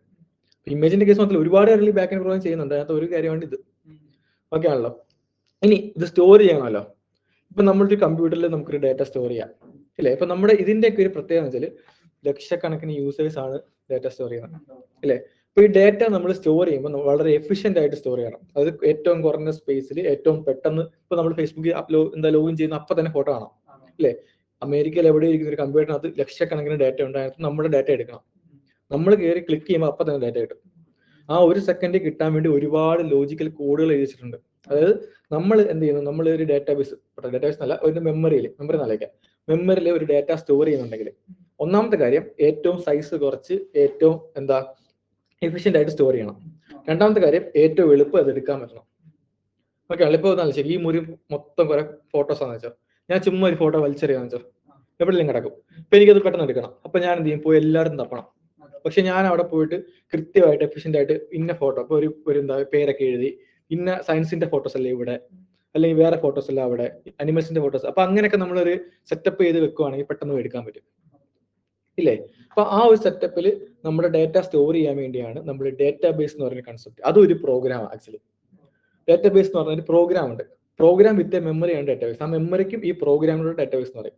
Back end programme വേറെ ഉണ്ട്, പിന്നെ ഡാറ്റാബേസ് എന്ന് പറഞ്ഞ പ്രോഗ്രാം ഉണ്ട്. ഈ പ്രോഗ്രാം എന്താ വെച്ചാൽ നമ്മുടെ ബാക്ക് എൻഡ് പ്രോഗ്രാം ഈ അപ്ലോഡ് ചെയ്യുന്ന ഇമേജ് എടുത്ത് ഡാറ്റാബേസ് പ്രോഗ്രാമിന് കൊടുക്കും. ഡാറ്റാബേസ് പ്രോഗ്രാം ആ കമ്പ്യൂട്ടറിന്റെ മെമ്മറിയിൽ വളരെ എഫിഷ്യന്റ് ആയിട്ട് പെട്ടെന്ന് റിട്രീവ് ചെയ്യാൻ പറ്റുന്ന രീതിയിൽ ഈ ഇതിനെ സ്റ്റോർ ചെയ്യും. ഓക്കെ ആണല്ലോ. അതിനുവേണ്ടിയുള്ള പ്രോഗ്രാമാണ് നമ്മുടെ MongoDB. ഓക്കെ ആണല്ലോ. അപ്പൊ അതാണ് MongoDB ചെയ്യുന്നത് വെച്ചാൽ നമ്മൾ MongoDBക്ക് ഒരു ഡാറ്റ കൊടുത്താൽ ചിലപ്പോൾ ഒരു ഇമേജ് ആവും, ടെക്സ്റ്റ് ആവും, എന്തോ ആവും, ഓഡിയോ ആവും, വീഡിയോ ആവും, എന്തോ ആവും. ഇതെന്ത് ചെയ്യും, ഇത് വളരെ എഫിഷ്യന്റ് ആയിട്ട് ഇതിനെ സ്റ്റോർ ചെയ്യും. നമുക്ക് എപ്പോൾ വേണോ MongoDB എടുത്ത് ചോദിക്കാം, നമ്മൾ കണ്ടീഷൻ കൊടുക്കുക ഇന്ന ഡാറ്റ, അപ്പൊ തന്നെ റിട്ടേൺ തരും. കാര്യം അത് ലേബിൾ ചെയ്തൊക്കെയാണ്, അതായത് കറക്റ്റ് ആയിട്ട് സ്റ്റോർ ചെയ്യും. അതിനാണ് നമ്മൾ ഡാറ്റാബേസ് ഉപയോഗിക്കുക. നമുക്ക് വേണമെങ്കിൽ ഒരു ഫയൽ വേണം ക്രിയേറ്റ് ചെയ്തിട്ട് ഫയൽ സ്റ്റോർ ചെയ്യാം. പക്ഷെ നമ്മൾ ഫയൽ സ്റ്റോർ ചെയ്താൽ ഫയലിൽ നിന്ന് റീഡ് ചെയ്യാനും ഫയലിലേക്ക് റൈറ്റ് ചെയ്യാനൊക്കെ ഭയങ്കര താമസമായിരിക്കും. അതാണ് നമ്മൾ ഇങ്ങനെ ഒരു പ്രോഗ്രാം ഉപയോഗിക്കുന്നത്. അതിനാണ് നമ്മുടെ MongoDB എന്ന് പറയുന്ന ഡാറ്റാബേസ്. ഓക്കെ, ഇനി ഞാൻ പറഞ്ഞില്ല ബാക്ക് എൻഡ് പ്രോഗ്രാം, അത് ബിൽഡ് ചെയ്യാനാണ് നോഡും എക്സ്പ്രസും. പിന്നെ പറഞ്ഞില്ല ഫ്രണ്ട് എൻഡ്, അത് ബിൽഡ് ചെയ്യാൻ വേണ്ടിയാണ് റിയാക്ട്. ഇത്രയാണ് നമ്മുടെ സംഭവം. ഓക്കെ ആണല്ലോ. അപ്പൊ മനസ്സിലായി, ഏകദേശം ഒരു ഐഡിയ കിട്ടിയോ? അപ്പൊ അതിന്റെ ഒരു റെപ്രസെന്റേഷൻ ആണ് ഈ കൊടുത്തേക്കുന്നത്. ഓക്കെ, വെബ് റിയാക്ട്, അത് ഫ്രണ്ട് എൻഡ് എന്നാണ് ഉദ്ദേശിക്കുന്നത്. ഫ്രണ്ട് എൻഡ് നമ്മൾ റിയാക്ട് ചെയ്യും. ഓക്കെ, റിയാക്ട് നമ്മുടെ ബാക്ക് എൻഡ് സെർവർ, അതായത് എക്സ്പ്രസ് നോഡും വെച്ച് നമ്മൾ ബിൽഡ് ചെയ്തിരിക്കുന്ന കമ്പ്യൂട്ടറിൽ റൺ ചെയ്യും. റിയാക്ട് ഇതുമായിട്ട് കമ്മ്യൂണിക്കേറ്റ് ചെയ്യും. ഒരു എന്താ പിക്ചർ അപ്ലോഡ് ചെയ്തു, റിയാക്ട് എന്ത് ചെയ്യും, സെർവറിന് കൊടുക്കും. സെർവർ ആ ഡാറ്റ എടുത്തുകൊണ്ട് പോയിട്ട് എന്ത് ചെയ്യും, ഡാറ്റാബേസ് സ്റ്റോർ ചെയ്യും. ഇനി യൂസർ എന്ത് ചെയ്യുന്നു, ഇവിടുന്ന് ഒരു ഇമേജിനുണ്ട്, എന്ത് ചെയ്യുന്നു, ഇമേജ് വേണം എന്ന് പറയുന്നു. ഫ്രണ്ട് എൻഡിൽ ലോഡ് ആകുമ്പോൾ ഇമേജ് വേണമല്ലോ. ഇപ്പൊ എന്ത് ചെയ്യും, നമ്മുടെ എന്താ ബാക്ക് എൻഡിലോട്ട് പറയും ഇന്ന ഇമേജ് വേണം. ബാക്ക് എൻഡ് ഡാറ്റാബേസ് ഇപ്പോൾ എടുത്തുകൊണ്ട് തിരിച്ചു വന്ന് കൊടുക്കും. ഇതാണ് സംഭവം, ഇതാണ് ബേസിക് ആയിട്ട് നടക്കുക. ഓക്കെയാണ്. അപ്പൊ ഇതൊക്കെ ബിൽഡ് ചെയ്യാൻ വേണ്ടിയാണ് നമ്മൾ ഈ മെയിൻ സ്റ്റാക്ക് എന്ന് പറഞ്ഞ സാധനം പഠിക്കുന്നത്. അപ്പൊ നമ്മൾ ആദ്യം നോക്കാൻ പോകുന്നതാണ് എന്ത്, റിയാക്ട്. ഓക്കെ, ഇപ്പൊ റിയാക്ട് എന്ന് പറഞ്ഞ ഒരു ടെക്നോളജി ഉണ്ട്. ഓക്കെ ആണല്ലോ. ഇത് ഉപയോഗിച്ചിട്ടാണ് നമ്മൾ ഫ്രണ്ടിന്റെ അപ്പൊ എന്താണ് റിയാക്ട് ലാംഗ്വേജ് ആണോ അല്ലെങ്കിൽ വേറെ എന്തെങ്കിലും സാധനമാണോ എന്നൊക്കെ നമുക്ക് നോക്കാം. ഓക്കെ, അപ്പൊ റിയാക്ട് എന്ന് പറയുന്ന ഈ ഒരു തൽക്കാലം ഇങ്ങനെ മനസ്സിലാക്കാം. റിയാക്ട് എന്ന് പറയുന്ന ടെക്നോളജി ഉപയോഗിച്ചിട്ടാണ് നമ്മൾ ഫ്രണ്ട് എൻഡ് ബിൽഡ് ചെയ്യാൻ പോകുന്നത്. അതായത് UI ബിൽഡ് ചെയ്യാൻ പോകുന്നത്. ഇപ്പോൾ ഒരു വെബ്സൈറ്റിന് ഒരു UI ഉണ്ടല്ലോ, ഈ കാണുന്ന UI, അതുപോലെ ഒരു UI ബിൽഡ് ചെയ്യാൻ പോകുന്നത് റിയാക്ട് ഉപയോഗിച്ചിട്ടായിരിക്കും. ഓക്കെ, തൽക്കാലം വായിക്കണ്ട, നമുക്ക് അപ്പം വേറെ കാര്യം പറയുകയാണെന്ന് വെച്ചാൽ ഈ റിയാക്ട് എന്ന് പറഞ്ഞ ടെക്നോളജി ഡെവലപ്പ് ചെയ്താരെന്ന് അറിയാമോ? ഫേസ്ബുക്ക് ഡെവലപ്പ് ചെയ്തതാ. ഓക്കെ ആണ്, ഫേസ്ബുക്കുകാർ അവർ ഡെവലപ്പ് ചെയ്തതാണ് ഈ റിയാക്ട്. അതുകൊണ്ടുള്ള ഒരു ഗുണം എന്താ വെച്ചാൽ ഈ ഫേസ്ബുക്ക് എന്ന് പറഞ്ഞാൽ അറിയാലോ ഭയങ്കര കോമ്പറ്റേറ്റീവാണ്. ഭയങ്കര കോമ്പറ്റേറ്റീവ് അപ്പം ഇവരെപ്പോഴും ഇവർ യൂസ് ചെയ്യുന്ന ടെക്നോളജിയൊക്കെ പെർഫെക്റ്റ് ആയിട്ട് വെക്കും. ഓക്കെ, റിയാക്ട് കണ്ടുപിടിച്ചിട്ട് ആർക്കും ഉള്ളത് ഇത് വെച്ച് എന്ത് വേണം ചെയ്യാനുള്ള രീതിയിൽ ആൻഡ്രോയിഡ് ഒക്കെ പോലെ നമുക്ക് ആൻഡ്രോയിഡ് ആപ്പ് ഡെവലപ്പ് ചെയ്യാലോ. എന്ന് പറഞ്ഞാൽ റിയാക്ട് എന്താ വെച്ചാൽ റിയാക്ട് ഈ സാധനം കണ്ടുപിടിച്ചിട്ട് ആർക്കും ഉള്ളത് നിങ്ങൾക്ക് റിയാക്ട് ഉപയോഗിക്കാം എന്നുള്ള സെറ്റപ്പ് ആക്കി. അപ്പം റിയാക്ട് പ്രത്യേകം വെച്ചാൽ ഇവർ ഈ റിയാക്ടിനെ എപ്പോഴും അപ്ഡേറ്റ് ചെയ്യും.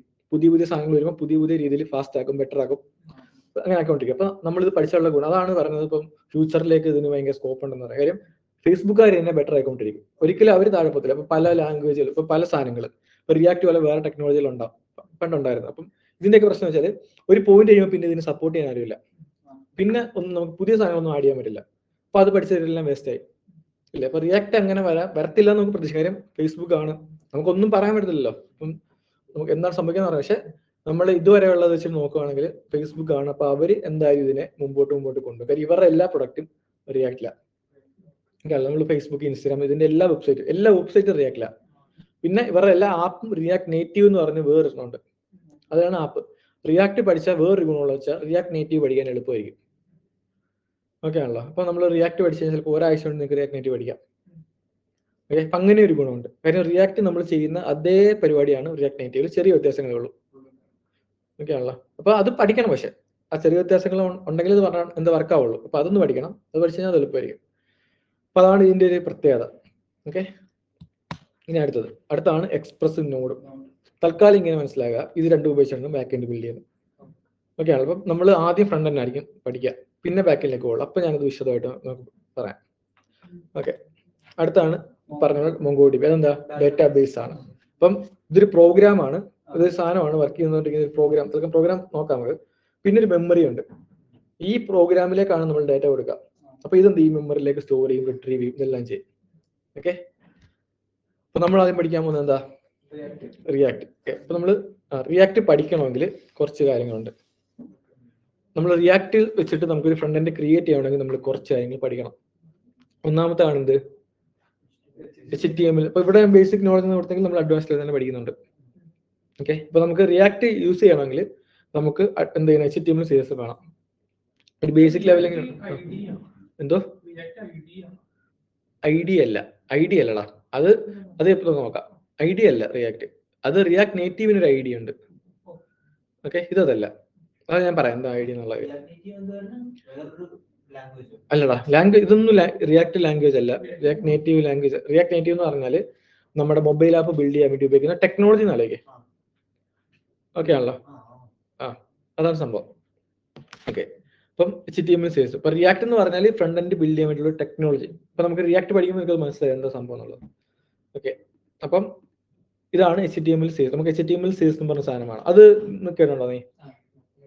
ഓക്കെ, ബാക്കിയുള്ളവരോ ചെയ്ത് പരിചയമുണ്ടോ?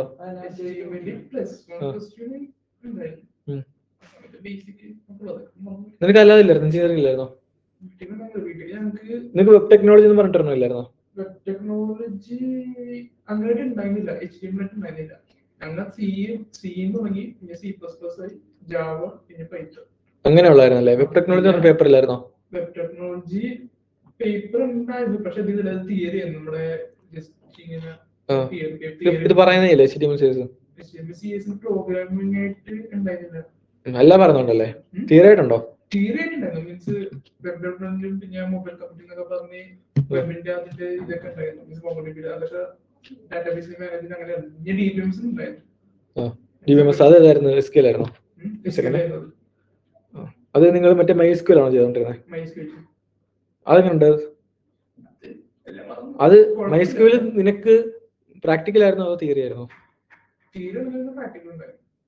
DBMS തന്നെ തിയറി പേപ്പർ ഉണ്ടായിരുന്നു, പിന്നെ ആ സെമിസ്റ്റർ തന്നെ പ്രാക്ടിക്കൽസ് ഉണ്ടായിരുന്നു. DBMS എന്ന് പറഞ്ഞ പേപ്പർ ആയിരുന്നു അല്ലേ? DBMS പേപ്പർ ഉണ്ടായിരുന്നു.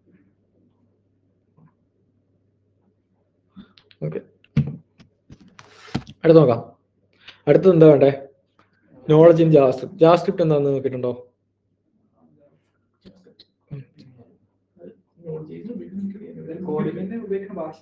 കോഡിങ്ങിന് ഉപയോഗിക്കുന്ന ഭാഷയാണ് ഈ ജാവാസ്ക്രിപ്റ്റ്. അതായത് പ്രോഗ്രാമിംഗ് ലാംഗ്വേജ് എന്ന് പറയും. ഓക്കെ, അപ്പൊ നമുക്ക് ഇപ്പൊ എന്ത് ചെയ്യണം? അപ്പം ഒരു ബന്ധവുമില്ല, ഒരു ബന്ധവുമില്ല. രണ്ട് ലാംഗ്വേജ്. ഇപ്പം എന്താ സ്പാനിഷും ഇംഗ്ലീഷും തമ്മിലുള്ള വ്യത്യാസം, അതാണ് ജാവാസ്ക്രിപ്റ്റും ജാവയും തമ്മിലുള്ള വ്യത്യാസം. ഇപ്പൊ മലയാളവും ഇംഗ്ലീഷും തമ്മിൽ അതന്നെ രണ്ട് ലാംഗ്വേജാ. കമ്പ്യൂട്ടർ ഇപ്പം ജാവയും ജാവാസ്ക്രിപ്റ്റും രണ്ടാ. ജാവാസ്ക്രിപ്റ്റ് ആ ഒരു പേരിനകത്തൊരു സാമ്യം ഉണ്ടെന്നേ ഉള്ളൂ, അതല്ലാതെ ഒരു ബന്ധവുമില്ല. വേണ്ട, ജാവാസ്ക്രിപ്റ്റ് ആണ്. പിന്നെ അതിന്റെ സബ്ഡിവിഷൻസ് അതിനെ ഒന്ന് ഫോർമാറ്റ് ചെയ്തൊക്കെ വന്നതാണ് നോഡ്.js അതുപോലെ ഇതിന്റെ ജാവാസ്ക്രിപ്റ്റ് പഠിച്ചാലേ മനസ്സിലാക്കുന്നത്. നമ്മൾ ജാവാസ്ക്രിപ്റ്റിലാണ് ഓടിയത്. അതായത് നമ്മൾ ഇവിടെ ഉപയോഗിക്കാൻ പോകുന്ന പ്രോഗ്രാമിംഗ് ലാംഗ്വേജ് ആണ്. ഞാൻ ജസ്റ്റ് ഒന്ന് പറയാമെങ്കിൽ നോടൊപ്പം നിങ്ങൾക്ക് ജസ്റ്റ് ഒരു ഐഡിയ കിട്ടുമല്ലോ. നമ്മൾ നന്നായി ഡീറ്റെയിൽ ആയിട്ട് നമ്മൾ പഠിക്കും. ഞാനിപ്പോൾ പറയാൻ വെച്ചാൽ ഞാനിപ്പോൾ ഇങ്ങനെ ജസ്റ്റ് പറഞ്ഞാൽ നിങ്ങൾക്ക് ചിലപ്പോൾ മനസ്സിലായില്ലെങ്കിൽ ഇത്രേ ഉള്ളൂ എന്ന് വിചാരിക്കാം. അതല്ല, നമ്മൾ ഇത് നോഡ്.js-ഉം ജാവാസ്ക്രിപ്റ്റും ഒക്കെ ഡീറ്റെയിൽ ആയിട്ട് പഠിക്കുന്നുണ്ട്. അപ്പൊ ഞാൻ ജസ്റ്റ് ഒന്ന് പറയാം ഒരു ഐഡിയ പോലെ. അതായത് ഇത്രേ ഉള്ളൂ, നമ്മൾ ഈ പ്രോഗ്രാം എന്ന് പറഞ്ഞാൽ എന്താ? പ്രോഗ്രാം എന്ന് പറഞ്ഞാൽ ഇത്രേ ഉള്ളൂ, നമുക്ക് ചെയ്യേണ്ട ടാസ്ക്. നമുക്ക് എന്തെങ്കിലും ഒരു കാര്യം ചെയ്യണം, നമ്മളത് കമ്പ്യൂട്ടറിനെ കൊണ്ട് ചെയ്യിക്കുന്നു. ഓക്കെ, കമ്പ്യൂട്ടറിനെ കൊണ്ട് ചെയ്യിക്കണമെങ്കിൽ നമ്മളിപ്പം കമ്പ്യൂട്ടറിന് പറഞ്ഞു കൊടുക്കണം എന്താണ് ചെയ്യേണ്ടത്. ഓക്കെ ആണല്ലോ. അപ്പം പറഞ്ഞു കൊടുക്കുക.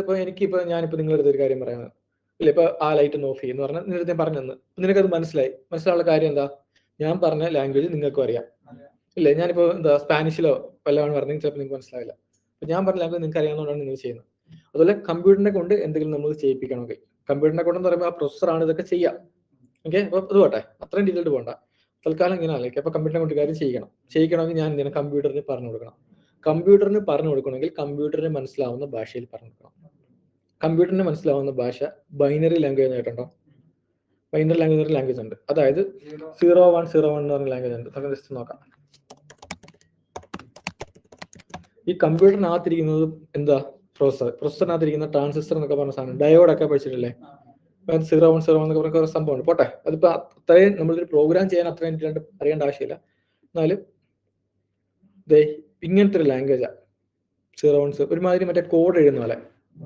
അപ്പൊ ഇതിന്റെ ഒരു പ്രശ്നം വെച്ചാൽ നമ്മൾ പണ്ട് ക്ലാസ്സിലൊക്കെ എഴുതണ്ടേ ഈ വേറെ ലാംഗ്വേജ് ചുമ്മാ എഴുതത്തില്ലേ, എന്നിട്ട് ഇങ്ങനെ കോഡ് ഇപ്പൊ BA എന്നൊക്കെ പറഞ്ഞിട്ട് നമ്മൾ മറ്റേ പേപ്പർ നോക്കിയിട്ട് അത് ഡീകോഡ് എടുക്കത്തില്ലേ? അപ്പൊ ഇതൊരിക്കലും നമുക്ക് വായിക്കാൻ പറ്റില്ല ഇല്ലേ? നമ്മൾ ആ എഴുതുന്ന ആ ഡീകോഡ് ചെയ്യുന്നല്ല, മറ്റേ എൻകോഡ് ചെയ്യുന്ന ലാംഗ്വേജ് ഉണ്ടല്ലോ നമ്മൾ ചുമ്മാ എഴുതി വെക്കുന്നത്, അത് ആർക്കും വായിക്കാൻ പറ്റില്ല. നമ്മൾ ഡീകോഡ് ചെയ്യാനേ പറ്റുള്ളൂ. എന്ന് പറഞ്ഞ പോലെ ഇതിനും പ്രശ്നമുണ്ട്. ഇത് നമുക്ക് വായിക്കാൻ പറ്റില്ല.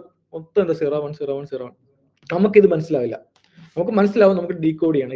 ഇത്രയും 01 ഇതിന്റെ അർത്ഥം എന്താ നോക്കി ഡീകോഡ് ചെയ്യണം. അപ്പം ഇതാണ് കമ്പ്യൂട്ടറിന് മനസ്സിലാവുന്ന ലാംഗ്വേജ്. തൽക്കാലം ഇങ്ങനെ മനസ്സിലാവും. നമ്മളിത് എന്താണെന്നുള്ളത് പഠിക്കും ജാവാസ്ക്രിപ്റ്റ് പഠിക്കുമ്പോൾ ലാംഗ്വേജ്.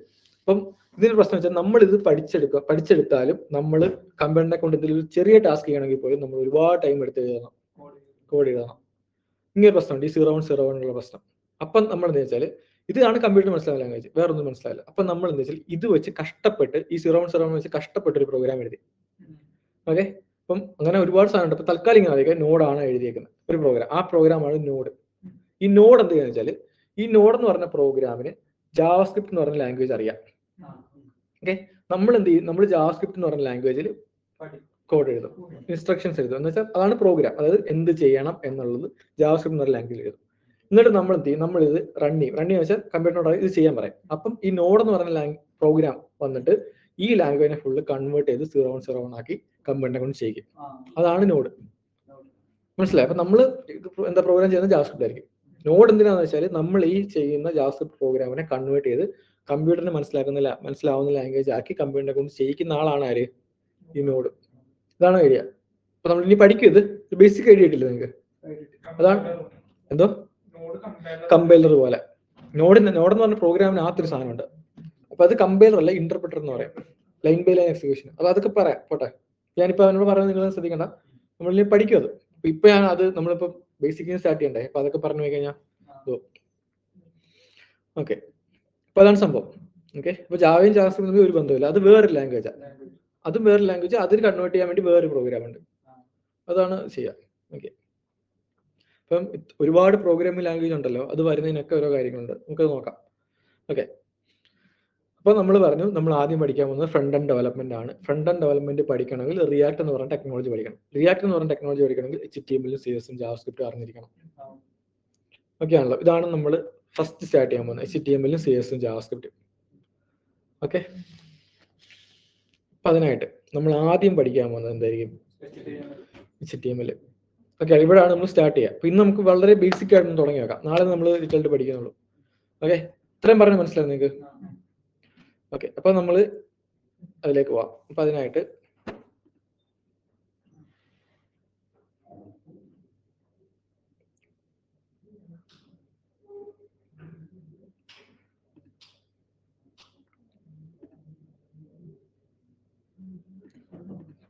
നമ്മൾ പറഞ്ഞ നമ്മൾ സർവറിന്റെ കാര്യം പറഞ്ഞല്ലേ. ഓക്കെ, അതിന് വേറെ ഒരു പറയാൻ വേണ്ടി അല്ല, ഇത് വേണ്ട. ഓക്കെ, നമ്മൾ ഫ്രണ്ട് എൻഡ് ആണ് ആദ്യം പഠിക്കാൻ ഡെവലപ്പ് ചെയ്യാം. അപ്പം ഇതിനായിട്ട് നമുക്ക് വേണ്ട 3 കാര്യങ്ങളാണ് HTML, CSS, JavaScript. ഓക്കെ, അപ്പൊ എന്താണ് HTML, എന്താണ് CSS, എന്താണ് JavaScript നമുക്ക് നോക്കാം. ഓക്കെ, നമ്മൾ ആദ്യം പഠിക്കാൻ പോകുന്നത് എന്താ? HTML. ഓക്കെ, അപ്പൊ എന്താണ് ആദ്യം HTML നോക്കാം. ഓക്കെ ആണല്ലോ. ഓക്കെ, വായിച്ചു നോക്കിയേ. അപ്പം HTML അതൊരു എന്താ അബ്രിവേഷൻ, അപ്പം അതിനൊരു ഫുൾ ഫോം ഉണ്ട്. എന്താ നോക്കിയേ, അതായത് HTML എന്ന് പറഞ്ഞാൽ ഹൈപ്പർ ടെക്സ്റ്റ് മാർക്കപ്പ് ലാംഗ്വേജ്. ഇതൊരു ലാംഗ്വേജാണ്. ഓക്കെ, നമ്മുടെ UI ബിൽഡ് ചെയ്യാൻ വേണ്ടി നമ്മൾ കോഡ് എഴുതും. നമ്മളിപ്പം ഒരു പടം നമ്മൾ വരയ്ക്കുന്നു എന്ന് പറയുന്ന പോലെ അല്ല ഇവിടെ നമ്മൾ കോഡുകളാണ് എഴുതുക. ഈ കോഡുകളെ കൺവേർട്ട് ചെയ്ത് UI ആക്കി. ഇപ്പൊ ഈ കാണുന്ന UI ഇല്ലേ, ഇത് നമ്മൾ വരച്ചെടുക്കുന്നതല്ല, ഇത് ഫുള്ള് നമ്മൾ കോഡ് എഴുതുന്ന. നമ്മൾ എഴുതുന്ന കോഡ് കമ്പ്യൂട്ടറിന് മനസ്സിലായിട്ട് നമ്മൾ പറഞ്ഞു കൊടുത്തേക്കുന്ന ഇൻസ്ട്രക്ഷൻസ് നോക്കിയിട്ട് കമ്പ്യൂട്ടർ അതുപോലെ വരയ്ക്കും. അതാണ് ഈ കാണിച്ചത്. നമ്മളല്ല വരയ്ക്കുന്നത്, കമ്പ്യൂട്ടറാണ് വരയ്ക്കുന്നത്. പക്ഷെ എങ്ങനെയൊക്കെ വരയ്ക്കണം, എങ്ങനെയൊക്കെ ചെയ്യണം എന്നുള്ളത് നമ്മൾ പറഞ്ഞു കൊടുക്കും. ഓക്കെയാണല്ലോ. ഓക്കെ, അപ്പം നമുക്ക് ആദ്യമേ എന്താണ് ഇതിന്റെ പേര് നോക്കാം. ഇതാണ് HTML, hyper text markup language എന്നാണ് ഇതിനർത്ഥം. ഓക്കെ, അപ്പം മാർക്കപ്പ് ലാംഗ്വേജ് ഉണ്ടോ? മാർക്കപ്പ് ലാംഗ്വേജ് ഉണ്ടോ? മാർക്കപ്പ് ലാംഗ്വേജ് എന്ന് പറഞ്ഞാൽ ഒന്നുമില്ല, അത്രേ ഉള്ളൂ. അതായത് ഇപ്പം പറഞ്ഞാലില്ല, നിങ്ങൾ വേർഡ് എടുക്കില്ലേ, ഇപ്പം വേർഡ് എഴുതുന്നത് ഞാൻ പറയുന്നു, നിങ്ങളെടുത്ത് എന്തെങ്കിലും ടോപ്പിക്കിനെ പറ്റി എഴുതാൻ പറയുന്നു. ഓക്കെ, അപ്പൊ നിങ്ങൾ ചുമ്മാ ഒരു പാരഗ്രാഫ് ഇങ്ങനെ കുറെ എഴുതി വെക്കോ? അല്ല, നിങ്ങൾ ആദ്യം എന്ത് ചെയ്യും? ഒരു ഹെഡിങ് എഴുതും, ഇല്ലേ? എന്നിട്ട് എന്ത് ചെയ്യും? ഒരു സ്പേസ് ഇടും. ഹെഡിങ് എഴുതുമ്പോൾ അത് ഹെഡിങ് ആണെന്ന് മനസ്സിലാക്കാൻ വേണ്ടി എന്ത് ചെയ്യും? അടിയിൽ വരയിടും. ചിലപ്പോൾ ഒന്ന് എന്ത് ചെയ്യും, കുറച്ചുകൂടെ ഒന്ന് ബോൾഡ് ആക്കും, കുറച്ചുകൂടെ എന്ത് ചെയ്യും, വലുതാക്കും, ഇല്ലേ? എന്നിട്ട് എന്ത് ചെയ്യും? എഴുതും. എന്നിട്ട് അടുത്ത ലൈനിൽ നിങ്ങളും അതിന്റെ കണ്ടന്റ് എഴുതുമ്പോൾ എന്ത് ചെയ്യും? ഒരു സ്പേസ് ഒക്കെ ഇട്ടിട്ട് ഒരു പാരഗ്രാഫ് ഒക്കെ എഴുതും. ഇനി പോയിന്റ്സ് ഉണ്ടെങ്കിൽ നിങ്ങൾ ഒരു സ്പേസ് ഇട്ടിട്ട് ബുള്ളറ്റ് പോയിന്റ്സ് ഒക്കെ ഇടും, ഇല്ലേ? അപ്പൊ നിങ്ങൾ അവിടെ ടെക്സ്റ്റിനെ ഫോർമാറ്റ് ചെയ്തു. ഇതൊന്നും ചെയ്യാൻ നിങ്ങൾ ചുമ്മാ എഴുതി വെച്ചാൽ എനിക്ക് വായിക്കാം, ഇല്ല. പക്ഷെ നിങ്ങൾ ആ ഒരു ഫോർമാറ്റ് ചെയ്യുമ്പോൾ കുറച്ചുകൂടെ എനിക്ക് വായിക്കാൻ ഒരു ഇൻട്രസ്റ്റ് തോന്നും, കുറച്ചുകൂടെ എളുപ്പം മനസ്സിലാവും, ഇല്ലേ? അങ്ങനെ കുറെ കാര്യങ്ങളുണ്ട്. അല്ലോ, അപ്പം ഈ ടെക്സ്റ്റിനെ ഫോർമാറ്റ് ചെയ്യാൻ വേണ്ടി നമ്മൾ ഉപയോഗിക്കുന്ന ലാംഗ്വേജ് ആണ് മാർക്കപ്പ് ലാംഗ്വേജ്. ഓക്കെ, ടെക്സ്റ്റുകളെ ഫോർമാറ്റ് ചെയ്യാൻ ഒരു വെബ്സൈറ്റ് ആലോചിച്ച് നോക്ക്. ഒരു വെബ്സൈറ്റിനകത്ത് ടെക്സ്റ്റ് ഉണ്ട്, ഇമേജ് ഉണ്ട്, കുറെ സാധനമുണ്ട്. മെയിൻ ആയിട്ട് നമ്മൾ ടെക്സ്റ്റുകളാണ് കാണുന്നത്, അല്ലെങ്കിൽ ഒരു ഇമേജ് എന്തായിക്കോട്ടെ. ചുമ്മാ വാലാക്കോല എവിടെയെങ്കിലൊക്കെ എഴുതി വെച്ച് കഴിഞ്ഞാൽ നിങ്ങൾക്ക് വായിക്കാൻ പറ്റും. ഇപ്പൊ ഫേസ്ബുക്കിനകത്ത് എന്താ ഉള്ളത്? ഡേറ്റ ആണുള്ളത്, ഇല്ലേ? Text data, image data, audio data, video data, കുറെ ഡേറ്റാസ് ഉണ്ട്. ഇതാണല്ലോ ഫേസ്ബുക്കിലുള്ളത്. ഇത് ഞാൻ ചുമ്മാ ഒരു ഇമേജ് ഏതെങ്കിലും സൈഡിൽ ഒരു ബട്ടൺ അതിന്റെ മണ്ടയ്ക്ക് അവിടെയൊക്കെ ചുമ്മാ കൊണ്ടിട്ട് ഞാൻ നിങ്ങൾക്ക് വായിക്കാൻ ഇൻട്രസ്റ്റ് വന്നോ? നിങ്ങൾക്ക് അത് കാണാനോ നോക്കാൻ പോലും ഒരു ഇൻട്രസ്റ്റ് വന്നില്ല, ഇല്ലേ? അപ്പൊ നമ്മൾ ആ എല്ലാം ഡേറ്റ തന്നെ. ഈ ഡേറ്റ യൂസറിനെ കാണിക്കുന്നതിന് ഒരു പ്രത്യേക ഭംഗിയുണ്ട്. നമ്മൾ അതിനെ സ്റ്റൈൽ ചെയ്ത്, ഇല്ലേ? നമ്മൾ അതിന് കറക്റ്റ് ആയിട്ടൊരു ഹെഡിങ് ആണെങ്കിൽ കുറച്ചുകൂടെ വലുതാക്കി, ഇല്ലേ? അതുപോലെ പാരഗ്രാഫ് ആണെങ്കിൽ ഇപ്പൊ ഇവിടെ തന്നെ നോക്ക്, ഈ കേസ് തന്നെ ഇത് ഹെഡിങ് ആണ്, ഇല്ലേ? ഇത് ടെക്സ്റ്റ്. അപ്പൊ ഞാൻ ഇതിനെയൊക്കെ എന്ത് ചെയ്തു? ഫോർമാറ്റ് ചെയ്ത് എഴുതിയേക്കുന്നത്. ഇങ്ങനെ ടെക്സ്റ്റുകളെ ഫോർമാറ്റ് ചെയ്യാൻ വേണ്ടി നമ്മൾ ഉപയോഗിക്കുന്ന ലാംഗ്വേജ് ആണ് HTML. ഓക്കെ, ഇപ്പൊ ഇവിടെ മാർക്കപ്പ് ലാംഗ്വേജ് എന്ന് പറഞ്ഞാൽ ഫോർമാറ്റ് ചെയ്യുന്ന ലാംഗ്വേജ് എന്നാണ് അർത്ഥം. പേര് വന്ന കാര്യമാണ് മാർക്കപ്പ് ലാംഗ്വേജ് ഫോർമാറ്റ് ചെയ്യുന്നത്. ഇനി ഹൈപ്പർ ടെക്സ്റ്റ് എന്ന് പറഞ്ഞാൽ എന്താ? ലിങ്ക് ഇല്ലേ? ലിങ്കിനാണ് ഹൈപ്പർ ടെക്സ്റ്റ് എന്ന് പറയാം. ഇപ്പൊ നമ്മളിപ്പോ ക്രോമിൽ കയറി എന്തെങ്കിലും ടൈപ്പ് ചെയ്തിട്ട് എൻ്റർ അടിക്കുമ്പോൾ എന്ത് ചെയ്യും? ഒരു പേജ് വരും, കുറെ ലിങ്ക്സ് വരില്ലേ? ഈ ലിങ്കിനെ നമ്മൾ ഹൈപ്പർ ടെക്സ്റ്റ് എന്നും പറയാറുണ്ട്. ഈ പേര് വിടാൻ കാര്യം വെച്ചാൽ നമ്മളൊരു വെബ്സൈറ്റിലേക്ക് എങ്ങനെ കയറുന്നത്? ഒരു ലിങ്ക് ക്ലിക്ക് ചെയ്തല്ലേ? അപ്പൊ അവരത് ഒരു ലിങ്ക് ക്ലിക്ക് ചെയ്ത് നമ്മൾ ഒരു വെബ്സൈറ്റിലേക്ക് കയറുമ്പോൾ അവിടെ ഫോർമാറ്റ് ചെയ്ത കുറെ ഡാറ്റ കാണും, ഇല്ലേ? ഇതെല്ലാം കൂടെ ചേർത്ത് അവരിട്ടൊരു പേരാണ് HTML. ഇതെല്ലാം കൂടെ വെച്ചിട്ടൊരു പേരിട്ടു, അതാണ് ഇത്രേ ഉള്ളൂ. അതാണ് HTML ഒരു പേരിട്ട്. Hyper text markup language. Hyper text വെച്ചാൽ ലിങ്ക്, മാർക്കപ്പ് ലാംഗ്വേജ് വെച്ചാൽ എന്താ? നമ്മൾ ഫോർമാറ്റ് ചെയ്യാൻ ഉപയോഗിക്കുന്ന ലാംഗ്വേജ്. ഇതെല്ലാം കൂടെ കമ്പൈൻ ആണ് ഹൈപ്പർ ടെക്സ്റ്റ് മാർക്കപ്പ് ലാംഗ്വേജ് എന്നൊരു പേരിട്ടേക്കുന്നത്. ഇതാണല്ലോ. ഇനി അടുത്ത നോക്കിയേ, ലാംഗ്വേജ് ഫോർ ക്രിയേറ്റിംഗ് വെബ്സൈറ്റ്. അതായത് വെബ്സൈറ്റ് ബിൽഡ് ചെയ്യാൻ വേണ്ടി നമ്മൾ ഉപയോഗിക്കുന്ന ലാംഗ്വേജ് ആണ്. ഓൺലൈൻ ഉള്ളവർക്ക് ആർക്കെങ്കിലും ഇപ്പൊ ഞാൻ പറയുന്നത് കേൾക്കാൻ പറ്റുന്നില്ല, ക്ലിയർ ആവുന്നില്ല എന്നുണ്ടെങ്കിൽ ഒന്ന് പറയണേ. ചിലപ്പോൾ നെറ്റിന്റെ ഇഷ്യൂ കാരണം ചിലപ്പോൾ സ്ലോ ആവും. ഇപ്പൊ ഒന്ന് പറയണം. ഇപ്പൊ നിങ്ങളാണെങ്കിലും ഇപ്പൊ ഓൺലൈൻ കയറുവാണെങ്കിലും ഓക്കെ പറഞ്ഞാൽ എന്താ, language four creating web pages.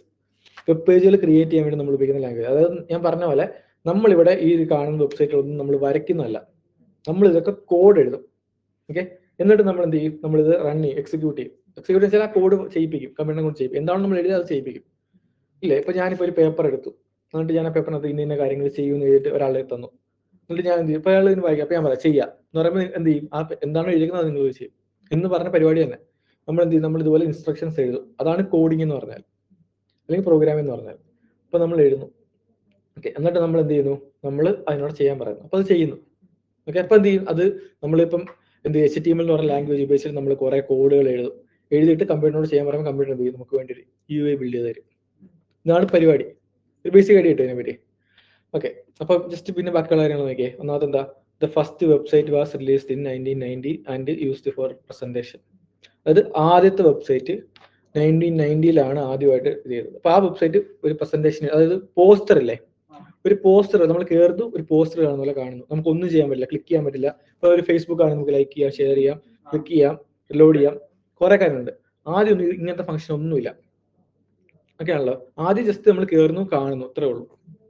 Okay ആണല്ലോ. ഇങ്ങനെ കയറി വെറുതെ കാണാൻ വേണ്ടി മാത്രമുള്ള വെബ്സൈറ്റ് ബിൽഡ് ചെയ്യാൻ വേണ്ടിയാണ് HTML CSS ഉപയോഗിക്കുക. ഇനി അതിനകത്ത് യൂസറിന്റെ ഇന്ററാക്ഷൻ കൊണ്ടുവരണമെങ്കിൽ അതിനകത്ത് ജാവാസ്ക്രിപ്റ്റ് ആഡ് ചെയ്യണം. അത് ക്ലിക്ക് ചെയ്യുമ്പോൾ എന്തെങ്കിലും സംഭവിക്കണം, അതിനൊക്കെ നമ്മൾ പ്രോഗ്രാം ഉപയോഗിക്കും. ഈ HTML എന്ന് പറഞ്ഞാൽ അതൊരു പ്രോഗ്രാമിംഗ് ലാംഗ്വേജ് അല്ല, ഇതൊരു മാർക്കപ്പ് ലാംഗ്വേജ് അഥവാ കോഡിംഗ് ലാംഗ്വേജ്. കോഡിംഗ് എന്ന് പറയാം, പ്രോഗ്രാമിംഗ് ലാംഗ്വേജിനെ നമ്മൾ കോഡിംഗ് ലാംഗ്വേജ് എന്ന് പറയാറുണ്ട്. പക്ഷെ HTML കോഡിംഗ് ആണ്, പ്രോഗ്രാമിംഗ് അല്ല. കാര്യം HTML ഉപയോഗിച്ച് നമ്മൾ ആകെ ചെയ്യുന്നത് ടെക്സ്റ്റിനെയും ഡേറ്റയും ഫോർമാറ്റ് ചെയ്യാന്നുള്ള, പ്രസന്റ് ചെയ്യാം. അല്ലാതെ എന്തെങ്കിലുമൊക്കെ കമ്പ്യൂട്ടറിനെ കൊണ്ട് ഇതിൽ ആക്ഷൻ ഒക്കെ പെർഫോം ചെയ്യാനാണ് ഈ പ്രോഗ്രാമിംഗ് ഉപയോഗിക്കുക. അത് നമ്മൾ പ്രോഗ്രാം പഠിക്കുമ്പോൾ ഞാൻ പറഞ്ഞുതരാം വ്യത്യാസം. ഇത് ജസ്റ്റ് പ്രസന്റ് ചെയ്യാൻ വേണ്ടി മാത്രമുള്ള ലാംഗ്വേജ്. ഇത് നമ്മൾ ഏതൊക്കെ പ്രോഗ്രാമിംഗ് ലാംഗ്വേജ് അറിയാമെന്ന് ചോദിക്കുമ്പോൾ ഒരിക്കലും എന്ത് പറയരുത്, HTML എന്നോ CSS എന്നോ പറയരുത്. ഇത് പ്രോഗ്രാമിംഗ് അപ്പോൾ തന്നെ തീർന്നു.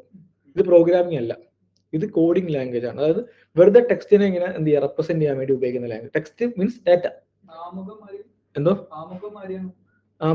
ആമുഖം എന്നല്ലടാ.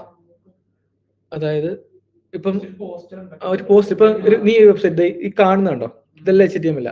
നീ ഇവിടെ ക്ലിക്ക് ചെയ്യുമ്പോൾ ഇത് ക്ലിക്ക് ചെയ്യുമ്പോൾ എന്ത് ചെയ്യുന്നു, ഒരു സാധനം വന്നു. ഇത് ഞാൻ ക്ലിക്ക് ചെയ്യുമ്പോൾ ഇത് പ്രസന്റ് ആയി. ഇതൊക്കെ സംഭവിക്കുന്നത് ജാവാസ്ക്രിപ്റ്റ് ഉള്ളതുകൊണ്ടാണ്. ഓക്കെ, അത് നമുക്ക് പഠിക്കുമ്പോൾ നോക്കാം. അത് ആക്ച്വലി യൂസറിന്റെ ഇന്ററാക്ഷൻ ഇല്ലെങ്കിൽ നമ്മൾ കുറച്ച് ആൾ ഇനി HTML CSS മാത്രമേ പഠിക്കുള്ളൂ. അവിടെ യൂസറിന്റെ ഒരു ഇന്ററാക്ഷൻ വരില്ല. നമ്മൾ വെബ്സൈറ്റുകൾ ഇങ്ങനെ ഇപ്പൊ എന്താണ് ഒരു ഡിസൈൻ എന്നാൽ അത് ബിൽഡ് ചെയ്യും. ഇതിനകത്ത് ഈ സാധനം കണ്ടോ, ഇത് നമ്മൾ ബിൽഡ് ചെയ്യും. പക്ഷെ ഇതിനകത്തുള്ള ഒരു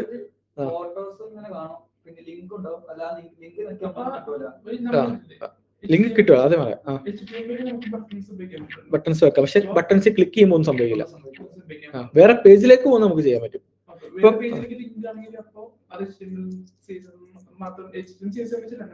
അതെ അതെ, വേറെ പേജിലേക്ക് പോവാം.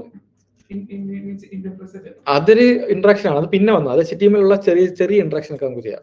ഇപ്പൊ എക്സാമ്പിൾ ആണല്ലേ, നിങ്ങൾ എന്താ ഫ്ലിപ്കാർട്ടിൽ കയറി ഒരു പ്രൊഡക്റ്റ് എടുത്തു, അത് ക്ലിക്ക് ചെയ്ത് കയറി ബൈ കൊടുക്കുന്നു, അത് ചെയ്യാൻ പറ്റില്ല. മനസ്സിലായോ? ബൈ ചെയ്യാനോ അല്ലെങ്കിൽ ആഡ് ടു കാർട്ടോ അങ്ങനത്തെ പരിപാടി ഒന്നും നമുക്ക് ചെയ്യാം. പേജുകൾ വെറുതെ കാണാം നിങ്ങൾക്ക്, എന്നിട്ട് വേറൊരു പേജിലേക്ക് വേണേൽ പോവാം. ഇത്രേ പറ്റുള്ളൂ, വേറെ ഒന്നും ചെയ്യാൻ നമുക്ക് HTML CSS പറ്റില്ല. ഇങ്ങനെ വെറുതെ കാണാം. ഇത് ഇതിനകത്തുള്ള ഒരു ഫംഗ്ഷനും വർക്ക് ആവില്ല. വേറൊരു പേജ് നമ്മൾ ക്രിയേറ്റ് ചെയ്യാം, എന്നിട്ട് അത് കണക്ട് ചെയ്ത് വെക്കാം. അപ്പൊ ഞാനൊരു ബട്ടണിൽ ക്ലിക്ക് ചെയ്യുവാണെങ്കിൽ ആ പേജിലേക്ക് പോകുന്ന സെറ്റപ്പ് എഴുതാം. ആ ബട്ടണിൽ ക്ലിക്ക് ചെയ്യുമ്പോൾ ആഡ് ടു കാർട്ടോ അല്ലെങ്കിൽ ബൈ ചെയ്യാനുള്ള ഓപ്ഷൻ അതൊന്നും ചെയ്യാൻ പറ്റില്ല. ആകെ നമുക്ക് ചെയ്യാൻ പറ്റുന്ന ഒരു ഇന്ററാക്ഷൻ വെച്ചാൽ ക്ലിക്ക് ചെയ്യുമ്പോൾ വേറൊരു പേജിലേക്ക് പോകുന്ന എഴുതാം. അതല്ല നമ്മൾ ചെയ്യുന്നത് HTML CSS വെച്ചാൽ അതേ പറ്റുള്ളൂ. യൂസറിന്റെ ഇന്ററാക്ഷൻ, ബാക്കിയുള്ള എന്താ കോംപ്ലക്സ് ഇന്ററാക്ഷൻസ് ഒക്കെ ഇപ്പൊ എന്താ ലൈക്ക് ചെയ്യുക, കമന്റ് ചെയ്യുക, ഇതൊക്കെ ചെയ്യണമെങ്കിൽ ജാവാസ്ക്രിപ്റ്റ് വേണം. കാര്യം ഇതിനകത്തെല്ലാം ലൈക്ക് ചെയ്യുമ്പോൾ ലൈക്ക് ചെയ്തെന്നുള്ളൊരു ഡാറ്റാബേസ് സ്റ്റോർ ആവുന്നുണ്ട് ഇല്ലേ. ഇപ്പൊ ഞാൻ ലൈക്ക് ചെയ്തെങ്കിൽ അത് ഡാറ്റാബേസ് സ്റ്റോർ ആവുന്നു. അപ്പൊ അതൊക്കെ ചെയ്യണമെങ്കിൽ നമുക്ക് പ്രോഗ്രാമിംഗ് തന്നെ വേണം. ആഡ് ടു കാർട്ട് എന്ന് പറയുമ്പോൾ ഒരു മെമ്മറിയിലേക്ക് ഒരു ഡാറ്റ ആഡ് ആവുക, കാട്ടെന്ന് പറഞ്ഞൊരു മെമ്മറി ഉണ്ടാവുമല്ലോ, അതിലെ അപ്പൊ അതൊക്കെ നമ്മൾ പ്രോഗ്രാം തന്നെ വേണം. അതല്ല പറ്റില്ല, ഒരു ഐഡിയ ഇല്ല. ഇപ്പൊ നമുക്ക് ഇപ്പൊ നമ്മൾ ചെയ്യാൻ പോകുന്നത് വെറുതെ ഇങ്ങനെ പ്രസന്റ് ചെയ്യാൻ പറ്റുന്ന വെബ്സൈറ്റുകൾ ബിൽഡ് ചെയ്ത് പഠിക്കുക. ആദ്യം HTML CSS വെച്ച് അത് നമ്മൾ ക്ലിയർ ആയി കഴിയുമ്പോഴേ ജാവാസ്ക്രിപ്റ്റിലേക്ക് പോകുള്ളൂ. ഓക്കെ ആണല്ലോ. ഇപ്പൊ ഇതൊരു പ്രോഗ്രാമിംഗ് ലാംഗ്വേജ് അല്ല, ഇതാണ് ഫസ്റ്റ് മനസ്സിലാക്കേണ്ടത്.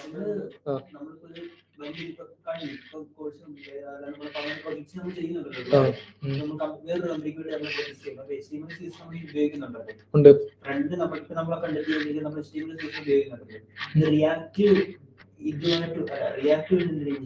നമ്മൾ റിയാക്ടിൽ എഴുതുന്നത് HTML CSS ആണ്. ഞാൻ